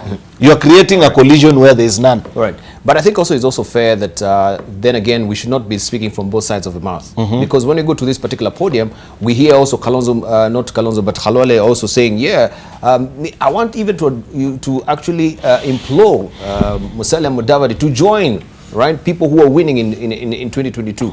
This politics about 2022, he's the one who's saying we should not be really talking about 2022. Let's focus on development. But when we get on the ground, it's a different kettle of fish altogether. No. Separate issues, Debarl. What I'm saying is, don't make my keyword is every I get move. Of course, when I go to a public function, I'll speak about many things, and perhaps in closing, even those clips of Bonnie you're showing, there are so many other things that he speaks about, and in his concluding remarks, he can speak something about 2022 because there's nothing, absolutely nothing wrong about it. But when you make everything to be that whatever, even the breathing of Bonnie and Wale to be about 2022, then there's a problem. Thank you. So I've lost my sequence, but is it Bonnie? It's you. Thank you. I have lost, or my brother Senator Jeriot has lost me. I don't know what is offending you about what the media has put on the screen this morning about succession politics. What we are talking here is about succession politics. What I have seen the MPs speak to, wherever they were being quoted from, is succession politics. What those who think you can delink development from politics should be reminded, including the deputy president, including the president. They have been saying, no, we don't want to talk politics. we shall only talk development, is that politics is the conveyor belt for development. It is the locomotive on which you carry development. You can therefore not talk about development without talking about politics. It is not an accident that Mount Kenya region, which has produced presidents for almost 40 years, it is not an accident that it is the one which is the most developed part of Kenya. It is because since the locomotive was being driven by them, development has ended up more in that particular region. So we shall talk about development and we shall not ignore politics. Very critical. We can't run away from it. Now, let me speak to the issue of ICC. I want supporters of William Ruto, Cheruiyot being the lead one on this bench, to accept the reality that the matter of ICC will come up. It cannot go away. When you are in there, people don't judge you by your strong points only. They also go for your weak points. You can, for example, see, Cheruiyot, that my brother Jakoyo is very soft on Mudavadi, that Mudavadi is the best guy. That is because there is a brief from their party leader that go easy on Mudavadi, so that Mudavadi does not move with Wetangula and Khalwale to go where Wanjiku, Khatiala and Achieng are. So they want. But the last time I checked, last time I checked, Jaco is not an ODM member. Wait how is he getting instructions? They will speak for themselves. Continue that. This show. Debarl, yeah, continue. I beg supporters of Mudavadi to be very alert that this is a ploy so that my brother does not move. If by 2022 it comes to pass that Mudavadi's name will be on the ballot paper, Jacob Mudiwo and others will be the first to resurrect the cemetery scandal that Cheruiyot has spoken to. You used it against Mudavadi in 2013. We know your tactics. Please spare us that. Finally, why supporters of Ruto should not be unduly worried about the negative image being painted around ICC is because of two things. One, it was used in 2013, it did not work. So what magic will it work this time in 2022? Two, it is nothing new worldwide. Even in the US, you saw when Trump was now perceived to be leading, all manner of women came up and said that he touched my whatever and touched my blah blah. Yes, this is what happens in politics. And when you read the woman who is claiming about it, she says, he touched me when we were in school, in grade 8 or grade something in school, almost 30 years ago. So you wonder, if a small boy touched the private parts of a girl 30 years ago, how then should it influence the election that is happening 30 years later? So this kind of maneno, small things will be said about the deputy president. We should not lose focus. We should judge the deputy president by what we think he can do. We should judge Raila by what we think he can do, and other presidential candidates. Thank you very much, Jacob Mudiwo. All right. Wamatang is turn or it's my turn. It's your turn. It's my turn. And he has just handed over the mic to me. But Bonnie, trust you. But this bad comments you keep making about the vulnerable, the women, you know, to come here and glorify Trump is really a very bad thing. And to come here and say it's okay to touch women's private parts. No. It's not really said that. I think also now you're actually digressing. No. Last week you talked about some negligible number. I won't that. Okay, let's leave that. But let me say this about ICC. Yes, please. I think ICC should be in our past. I think there's that Uhuru Kenyatta and William Ruto are accused of the same crimes and many others. And now you want to pile it up on William. I think it's unfair. Personally, I think it's in our past. I think the country needs to move forward. And in the same spirit, let us negotiate our way into the future. I think we can do better. I think it looks like a punch below the belt. For me... So who are these who are filing new evidence? I don't know, but I think it is misplaced, in my view. I think they need to live and let live. Live and let live. Secondly, on Musalia Mudavadi, as I am sure, very sure, that Boni Halwale never read the cemetery report, because there's nowhere in that report that it talks about Musalia Mudavadi. And I am not here campaigning for Musalia. I am, with all these bad politicians, I still think Raila is the best, in my view. But I don't want to come here and besmirch a good name of somebody. And he says it was used in 2013. It was never used. Whoever used it, shame on them, because it does not have his name on it. But But I'm getting a bit confused. You say of all these politicians, you say Raila is still good. You've said also of all these politicians, Musalia is a less corrupt. So he's turned out to be... He is probably as good. So, but I think, given our history, you see what it means. None of us is probably so clean. You see the way Boni is trying to say that things that I've acquired with loans, he says I've stolen. Okay. In other words, we have to be bad. But if we are bad, even sheep have a leader. Even sheep, at a condom must have somebody who walks ahead of them when they're from herding. What I wanted to say, Debarl, is that I am saying, when I say we must have a government that is all-inclusive, I am talking about a parliamentary system of government. What they are saying, what Cheriot and Halwale are saying, that it is not democracy. Parliamentary systems are democratic. What I am saying, in a parliamentary system, it gives even a Rendile a chance to be in a boardroom, the same way Ramaphosa became the president of South Africa. But this thing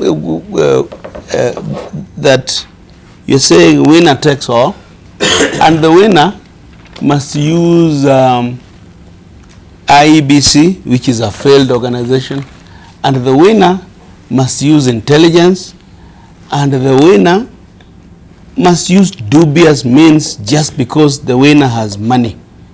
Personally, I don't think I am happy with our electoral system. I think we can do better, and I think we need to negotiate our way in a way that elections are not war. Elections are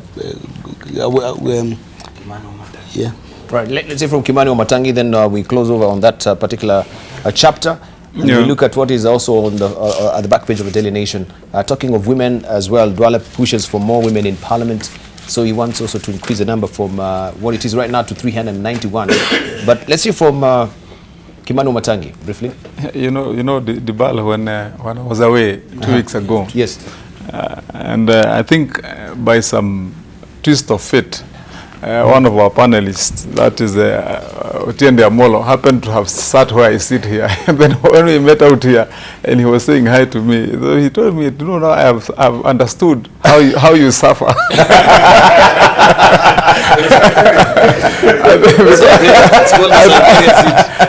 Because by the time the topic comes to you, everything has been said. but of course, not forgetting Debarl that I'm one of the, very original panelists, and I choose to sit here so that all these gentlemen can have their say, and I can have the final word. And we appreciate your faithfulness. But however, I just wanted to first correct something that has been said by Bonnie, that because Mount Kenya region has had the opportunity to produce 3 presidents who led this country, by that dint of fate, that for that reason one can conclude, satisfactorily that there is development that is above normal against other regions in this country. I believe that is a very wrong notion. I'll correct it in 2 ways. One, Bonnie, there's something that is called cognitive bias. And cognitive bias is what happens when you start seeing things in a particular way and believing them that way without going into the details. Then it gives you a systemic way of making decisions to a certain issue. And I believe that's what most of the people who judge Mount Kenya region have. Because without going there are real critical issues. Debarl, I would want to ask 2 questions. First, as far as our communal setting or community settings in our country are concerned, we have, you would say, for example, a community of fishermen, if you're talking about people around Lake Victoria region. And that is accepted. If you bring in people from Northeastern and other places to this panel, you hear them talking about a community of pastoralists. And that is accepted. We have a community of farmers in the Rift Valley and in where Bonnie comes from. And that is accepted. We have a community of traders, small-scale traders and business people around Mount Kenya region. And the end results, the product of traders, people who barter and exchange and transact, is those small things you see in shops and kiosks and butcheries, and that is the character of the community. But unfortunately, people have now ended up judging that we don't complain in Mount Kenya because the community of fishermen have got more fish than, and that we don't have and we buy from them. We are okay to come to this market that we have conveniently named Marigiti here in Nairobi to buy the products from the community of farmers, and we take it to our community for people to feed and then go and entrepreneur. But now, unfortunately, Bonnie, that bias is what has led to most of you, and I would want you to move away from that bias and be open-minded in when you talk about Mount Kenya region.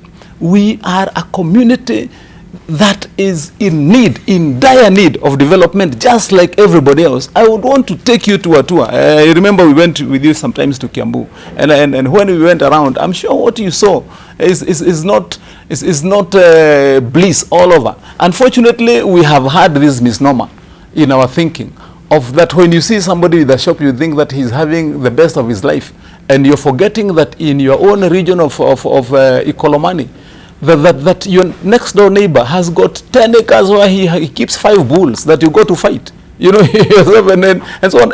And you've come to my neighborhood. My neighbor lives on a 50 by 50 plot, and if you threw your garbage, it lands in his sitting room.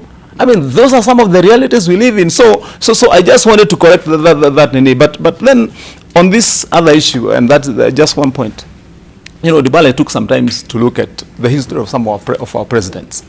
And if you look at the reign and leadership and actually the ascent to power of Mzee Jomo Kenyatta, and then subsequently the ascent of Daniel Arap Moi to the presidency, and then the elections he faced then, and then fast forward to Moi Kibaki, and now Uhuru Kenyatta. There is one outstanding character and principle in all their elections, that when it came to the competition and the choice between whom they competed with, something that is largely ignored by so many people, and unfortunately by most politicians, is that people do not make judgments on the basis of the kind of politics or the fire of your politics, but it is on the progressive, character that is carried around by you, judged in the long-term sense. And I'll say this as I close. I've seen many times William Ruto doing the right things in as far as winning the presidency of this country is concerned, when it comes to talking 2022.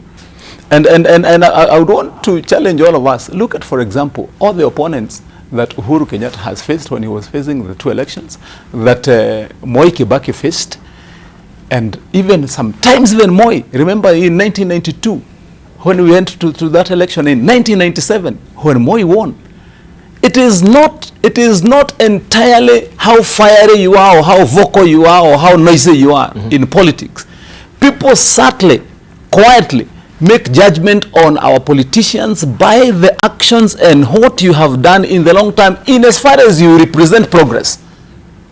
And that decision is made quietly. That is why you find, Debarl, that there are what we call election surprises all the time, that you expect, oh, it's going to be this guy because he talks so much and he's all over the place and he's saying this and that.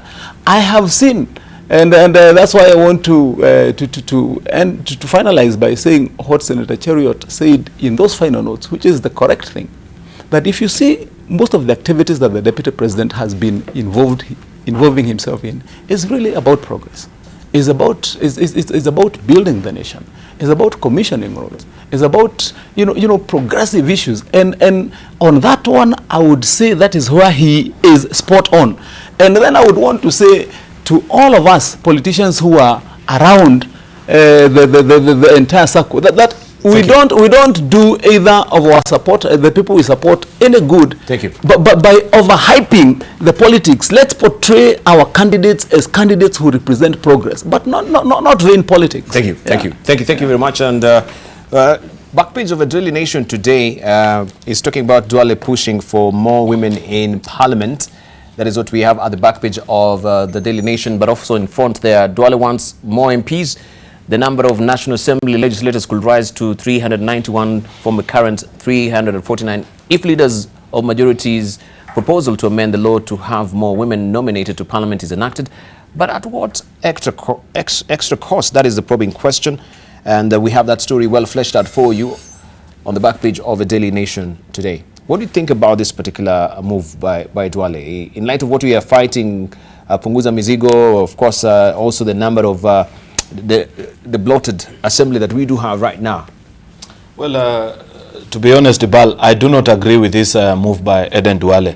Not because of those Punguza Mizigo theories, but because I think there are certain things you can never legislate.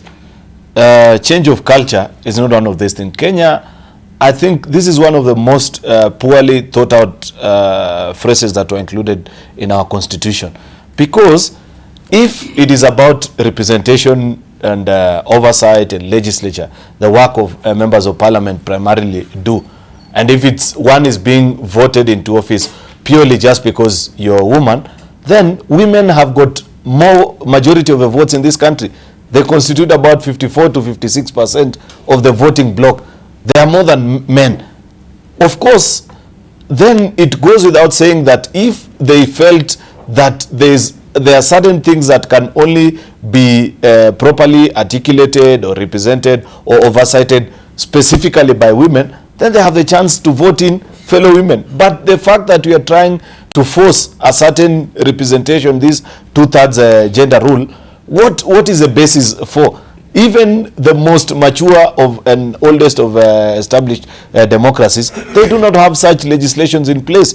It is only in Africa and maybe certain parts of the Asian continent that we are trying to ensure that these numbers even out. Let society choose.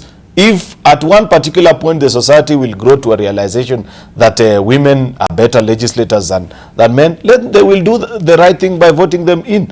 But trying to legislate and saying that we are forcing people to ensure that within the constitution of parliament, 2/3 are from either gender, I do not think is the right thing.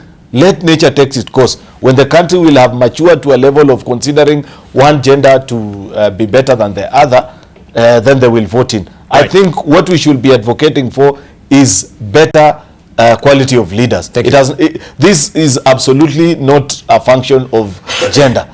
It has everything to do with character. Thank you. Right, Boni Khalwale, as we're winding up, is this is he seeking political expediency with this particular move? Duale is merely the messenger. So if you don't like the message, don't blame Duale. As far as I'm concerned, what Duale is doing is constitutional.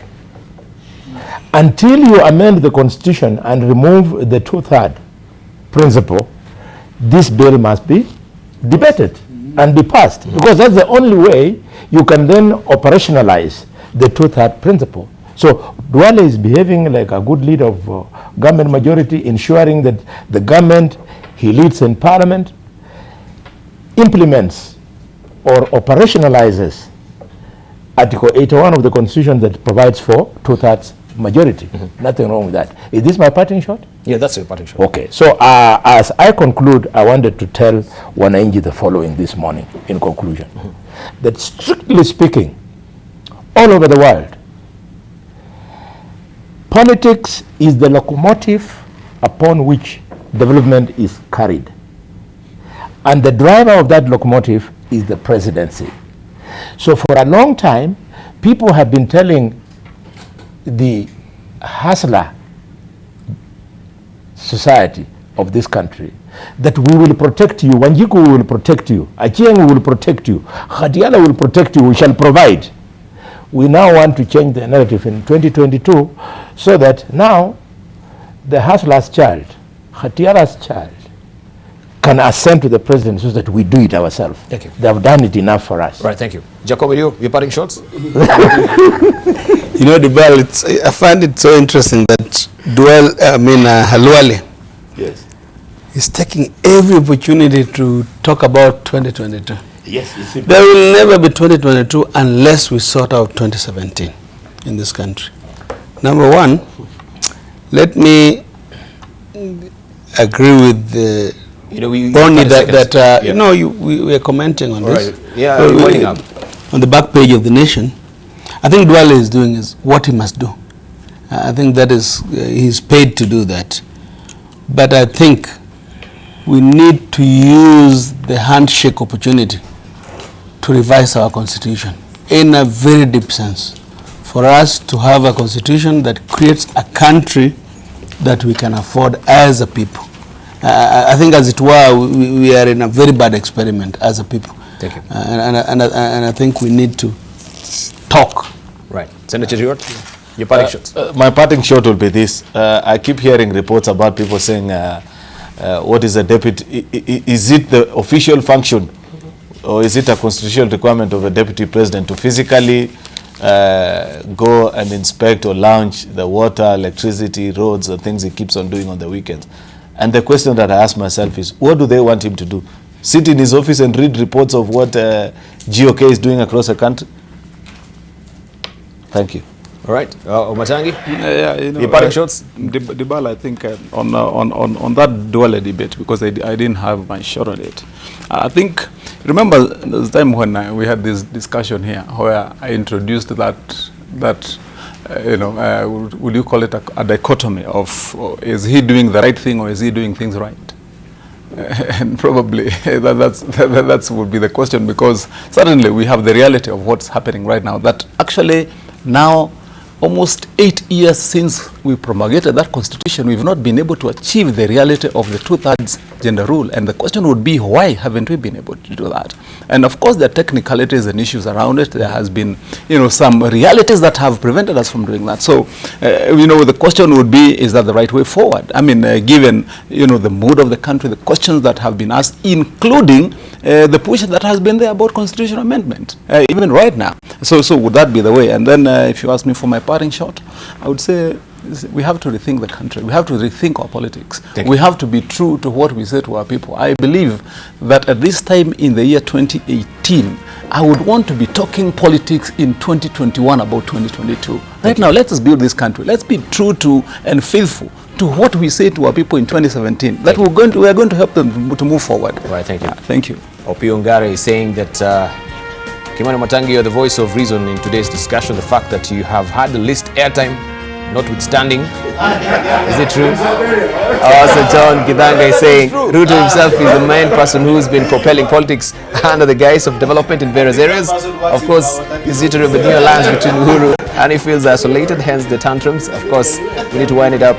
This is not a country, all of them, because of the noise that we have in the studio. But thank you for your valid company, and I want to thank our panelists as well for these very engaging discussions. Right, let's go and have breakfast this morning, right? And you can try and solve the issues now that the fist fight that we'll be having.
Welcome to the show, everybody. We're at Park Inn by Radisson, and today we're talking about mental health, and specifically men's mental health, because this is the month of Movember, and a lot of times what's usually focused on is cancer, like testicular cancer, prostate cancer, but also mental health is something that's up and coming, and specifically men's suicide rates. And our guest today so bravely decided to share with us his journey. In April this year, he put up a post on Facebook and very publicly shared his struggle with alcoholism and depression. And today he's here to share a little bit more about his journey. Welcome, Oliver. Thank you so much. Oliver Mathenge in the building.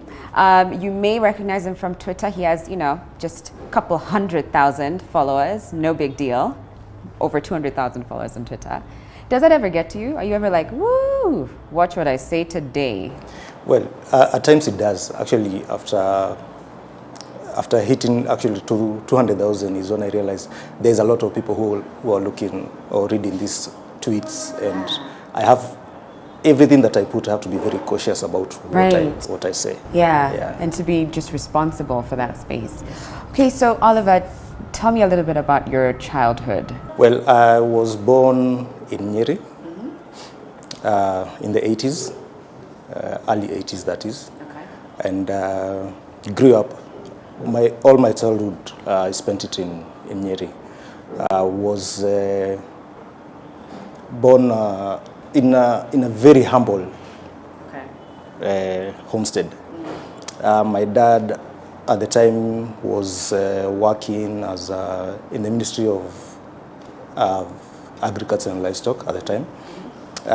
My mom was in school, and later on she started working at the Ministry of Health. And we were brought up in a place called Kiawara. Kiawara is more of an informal settlement, one of the informal settlements in Nyeri town.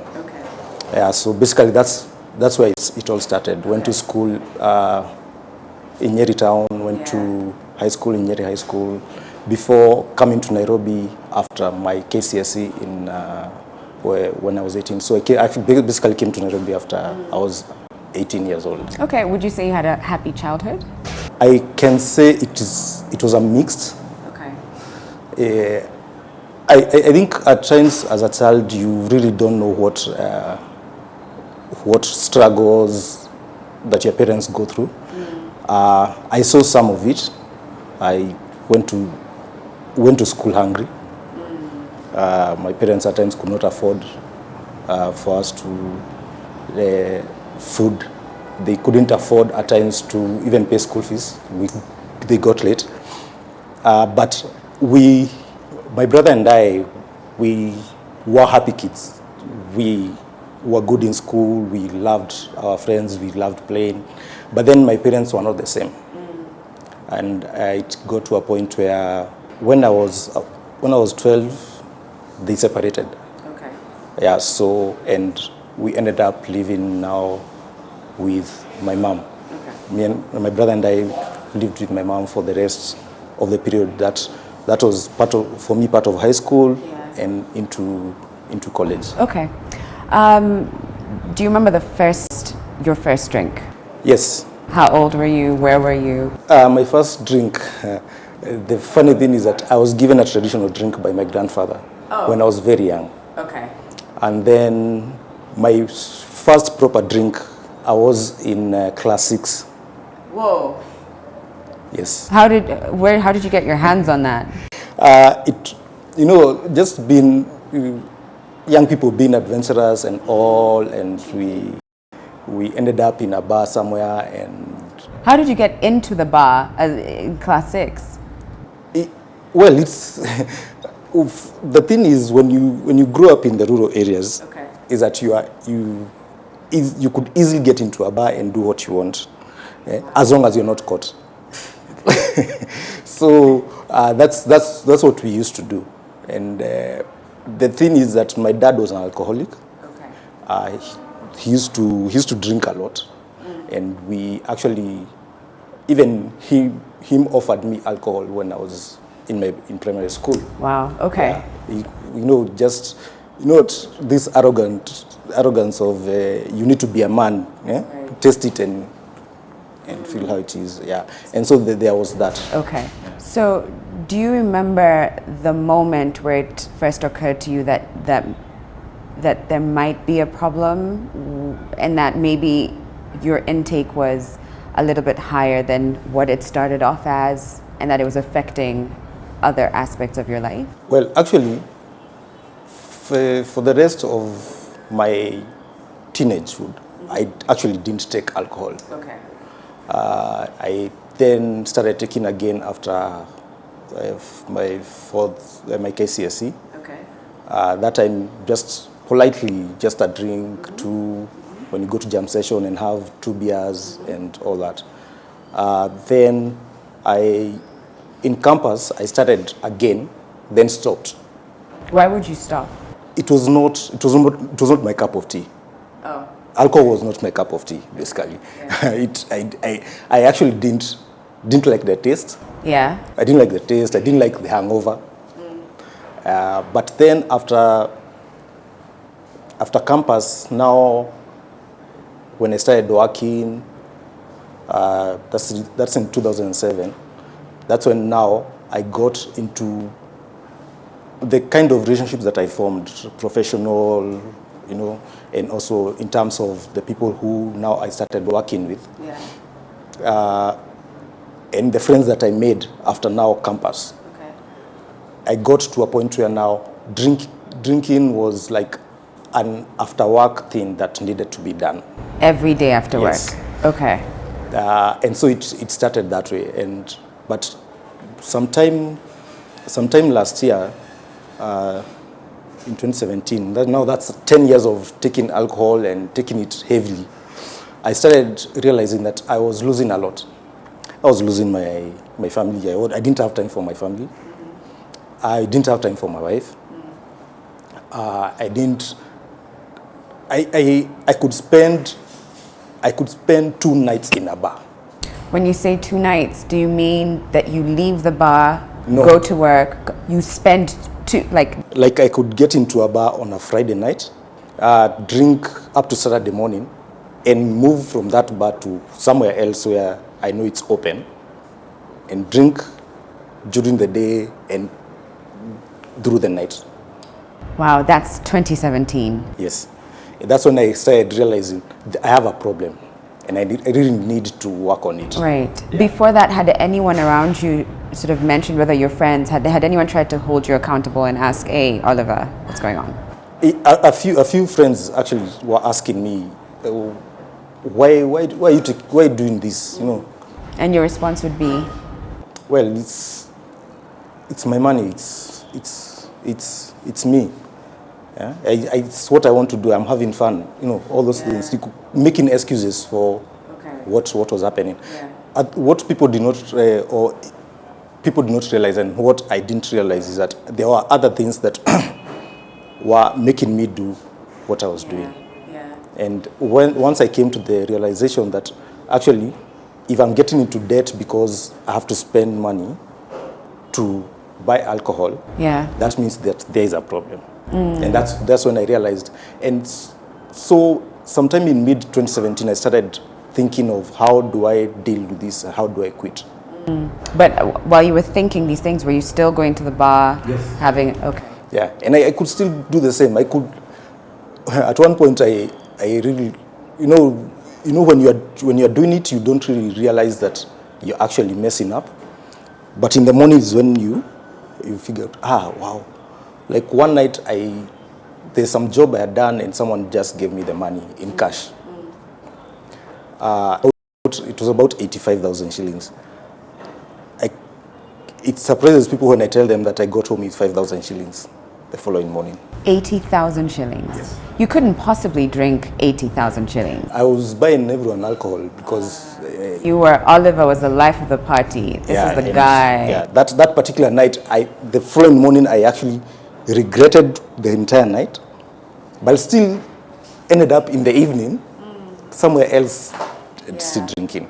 It's because I had not realized exactly what the issues were. Right. Yeah, and basically that's mid-2017 is when I decided now trying to figure out how to do it. And then it was until December being the party month. Yeah. I went out a few times.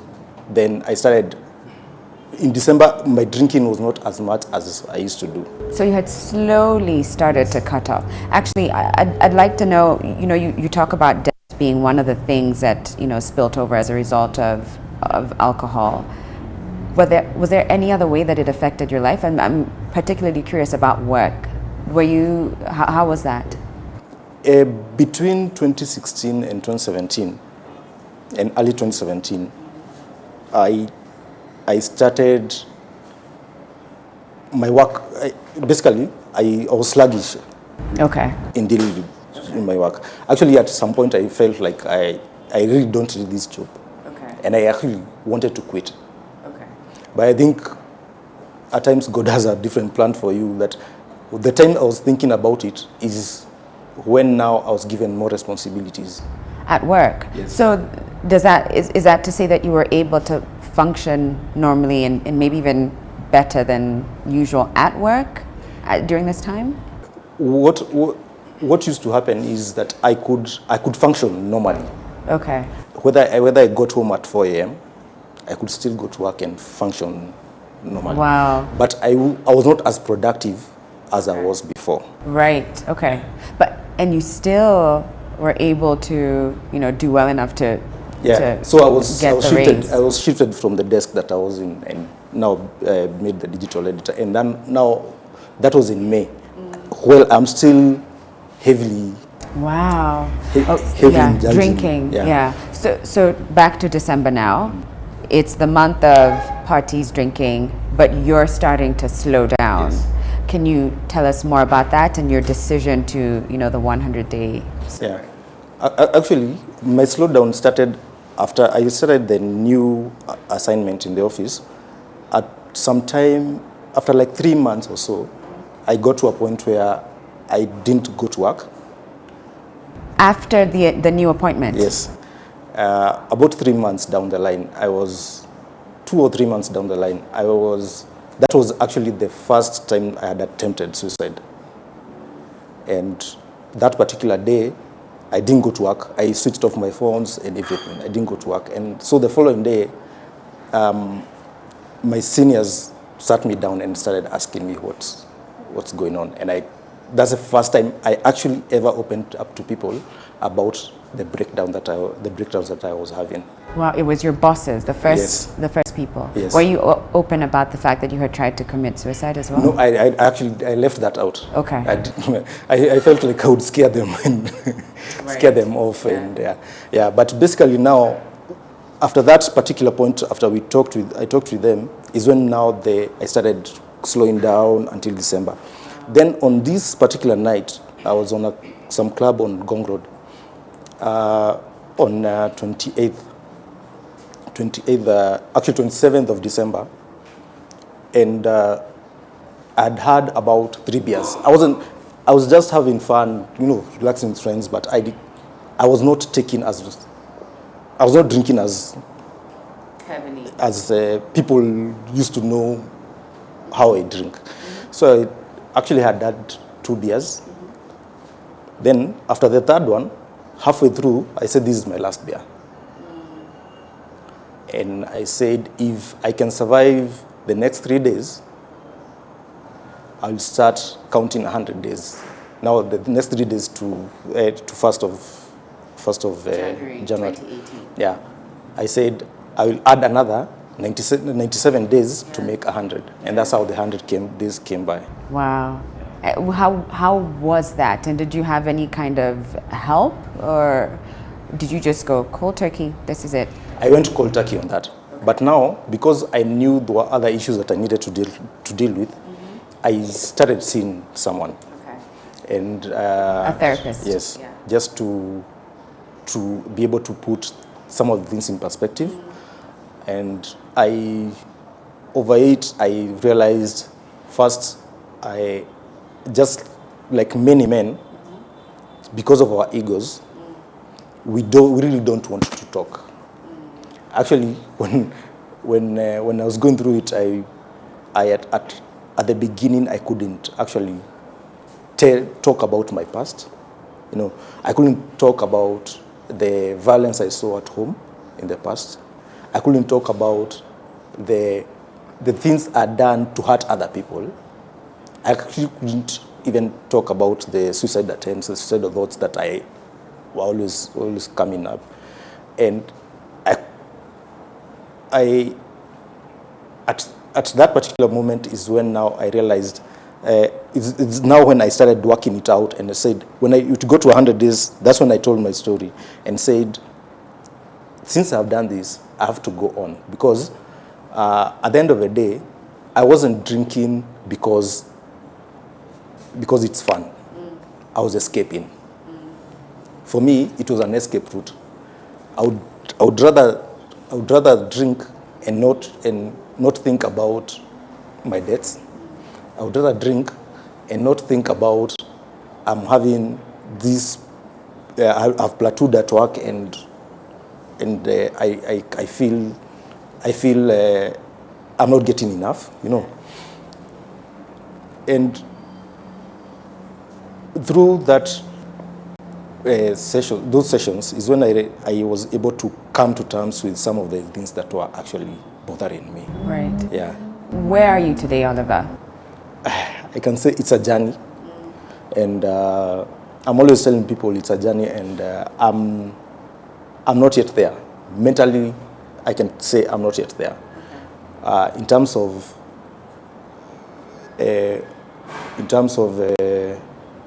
getting suicidal thoughts, they come. But it's not as it was before. You know, right now I can say I'm much better. That basically, I'm always telling people I'm much better.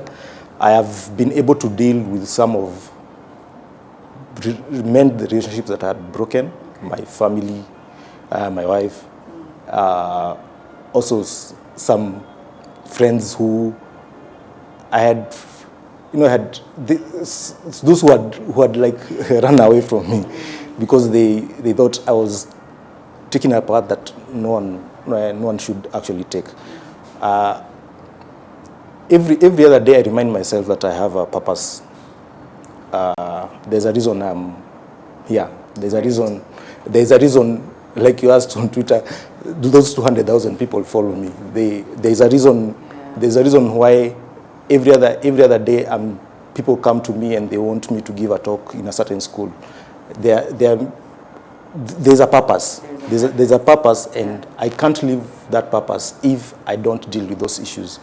And one of the things that people don't realize is that mental health is not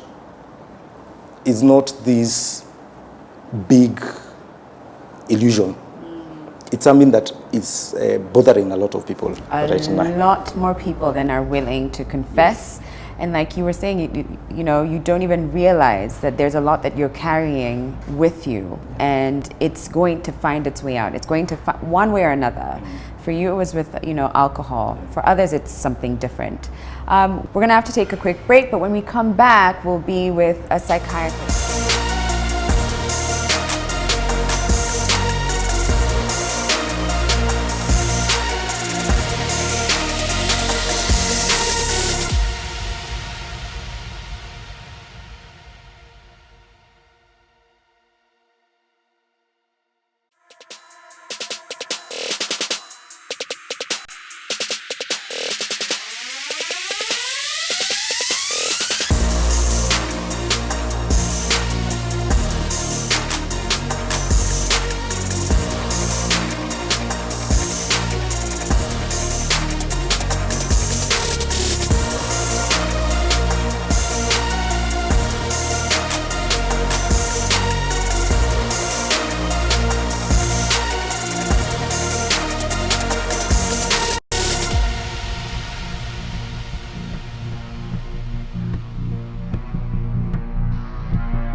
call dependence on the alcohol, so that not everyone who takes alcohol will become dependent, but some will become dependent, and for them it will be like a disease, where they'll be able, they unfortunately do experience certain things. For example, there's something called tolerance, where they have to continue increasing the amount of alcohol because what they used to take previously cannot give them the same effect. Did you find that was true for you, Oliver? Yeah, and just to add on to what Dr. is saying, we have normalized alcohol so much that whenever we are in pain, we run to alcohol. Like for instance, if today I lost someone in my family, the first thing that my friends and I would want to do is let's go drown it. You know. When your team loses, sports. And that's basically the problem, that we have made alcohol the painkiller. Yes. Right. Yes. Yeah, we made it the painkiller. So, if I am stressed and I think that I need to deal with my stress, the first thing that comes to my head is alcohol, and I think that is what has made it so dangerous, that you now become so dependent on it. Personally, I started graduating from beers to whiskeys. I could take a bottle of whiskey alone. Wow. Wow. I couldn't. Even in the house, I could take a bottle of whiskey and finish it alone. And still probably even walk out of that house and go somewhere else and go for another day. Okay, I see. And you see, that brings up a very important point about amount of alcohol. Is there an amount of alcohol we can say is safe? For example, a bottle of whiskey, is it too low? Is it moderate drinking, or is it dangerous drinking? Right. So for us to be able to understand, because alcohol has been studied extensively, guidelines were established whereby there is what we call safer levels of drinking, or what you can call reasonable drinking. And that basically means that someone uses for a man not more than 21 units of alcohol in a week, and for a lady not more than 14 units in a week. Now, it's also important to understand what is a unit. That's what I was going to ask. Like 21 shots, 21 glasses, A small glass of wine, that is 1 unit, Okay. And 250 ml of beer is also roughly 1 unit. Okay. Yeah. And about, a tot, what is called a tot of whiskey is also roughly equivalent to 1 unit. All right. So in 1 week, one should not take, more than 21 units if you're a man, and 14 units. So basically, for a man, in 1 week at least, the small beer should not be more than 21, or if the big ones, it should not be more than around 10. Okay, I want to go back to something that you shared earlier, which is that sometimes some people are more prone to having dependency on alcohol. Yes. Is that part of genetics? Could it be? Yes. Could that be one of the things? And also perhaps just the culture of just knowing that, especially in Kenya with men, that they just drank. You saw your dad drinking, so that's what you do. You saw your dad going out for drinks every night, or something of the sort. I don't know if I'm generalizing, but are those two things culprits in this case? Genetics and also culture. Yes, there's a genetic influence. Studies that have been done again have shown that people have been studied where their parents do drink, or their relatives do drink, they have a higher rate. And even twins, for example, are separated at birth. When they're predisposed, they end up developing alcoholism wherever they live. And so there's the genetic component, but also there is the social learning. Oliver told us about his story. About his about father. The environment. You see, so if you grow up seeing this happening, so you learn that it is normal, because who are our role models? They're our parents, first of all. So if the adults around you, then you can also learn from them. Okay. But the genetic component is there. Well, on that note, we have to take a break, but we'll be back in just a moment.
...421 suicides were reported and only 91 were women. That's in Kenya. What's ironic is that earlier you were talking about depression being more common in women than it is in men.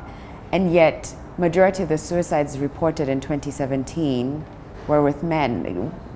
Why is that? Why do you think men are more prone to committing suicide? Men also tend to be more aggressive, and we have to understand that suicide by nature is itself a form of aggression towards an enemy, probably in the society. It's usually a protest against something about what the individual has seen in the society. It has been said, yes, suicide, yes. It's usually, an individual's, when they come to a point when they feel that they cannot fit in that society. These are studies that have been done. They're like the social factors that are involved in suicide. And therefore, they have aggression towards a certain aspect of society, maybe injustice, okay? But then that aggression is turned towards themselves because maybe that enemy is an enemy that they cannot destroy using by their capacity. I've never heard suicide explained that way. In fact, I thought it's a very personalized space where you just feel like everything is happening to you, not that you're responding to something that you're seeing that you don't have control over. Yes, but you see, no man is an island. Nobody is an island. We live within society, and there are societal factors that usually accumulate, family disruptions and factors within the environment. So when the individual cannot be able to destroy those factors, the anger is turned inwards towards themselves. In fact, the whole aspect of depression, there's a lot of it that is anger towards oneself, feeling that there was someone maybe who did for you something wrong, but you cannot be able to to destroy that enemy, so you it. destroy yourself by feeling sad and removing yourself from the society. Let's talk about the workplace. Oliver, it's amazing that for you, that's where you were able to seek refuge, and that they rallied behind you in support of your struggle. But how would you say your office or other offices, in what ways can they jump in to be in support of their employees, and particularly men and women who might be going through depression or mental illness? I think not just in the office setting, but also in society, even amongst in the social circles. I think there is people need to look out for there are various ways that you can actually notice that people have started having issues. There are behavioral changes. Someone is spending more money than they spend. Someone is even literally someone spending more time in the. One of the difficulties that we are having in our society is that we are very self-centered. Okay. Yeah, as individuals, and if it's not affecting me, I really don't care about anyone else. And for me, what I've noticed, something that is really helping out, and even with people that have come to me and wanted to know how to deal with even issues of alcohol or even issues of mental health, or just wanting to learn from my journey, is that we have to be just be human to other people. Right. In the sense that we've changed how are you into just a greeting. Yeah, it doesn't actually mean anything. Yes. How are you, if I ask you how are you doing today, and you just say fine, and I move on. Really, it becomes a norm that we really don't care about. And just try one day, and when someone says I'm okay, and just ask them, are you sure?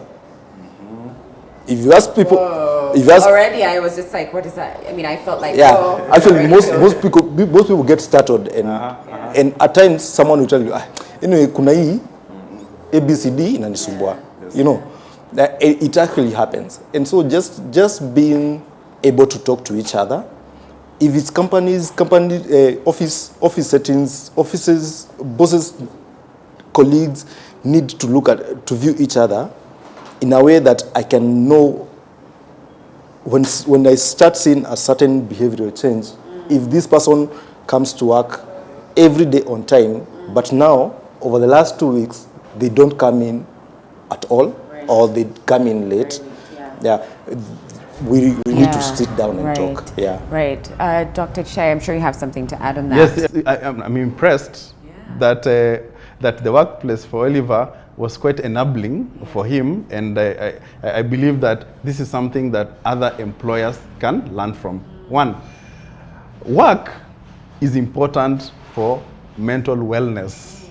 When people work, are productive. Yes, and are productive to our society, they are healthier. They get a structure for their time, a purpose in life. They also will be able to interact with other people, and therefore it improves the well-being.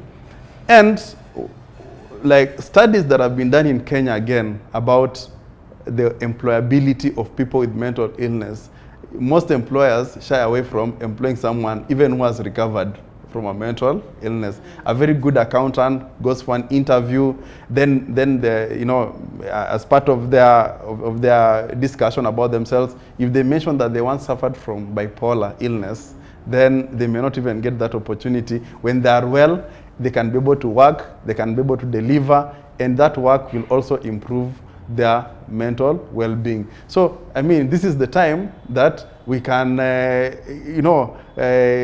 start asking or demanding for non-discrimination of people with mental illness at the workplace. And employers should also provide an environment that handles psychological distress that may even be arising from work. I agree with that 100%. In fact, it even takes me back to something that Sunny Bindra said when he was on the show, and that is a lot of times employers will see their employees as human resource. But what happens is that you leave the human at the door, come in as a resource. All that baggage, garbage, junk, stuff that you're carrying with you, not here. Leave it at the door, come in, do your work, bounce. And that obviously isn't, it's not how humans operate.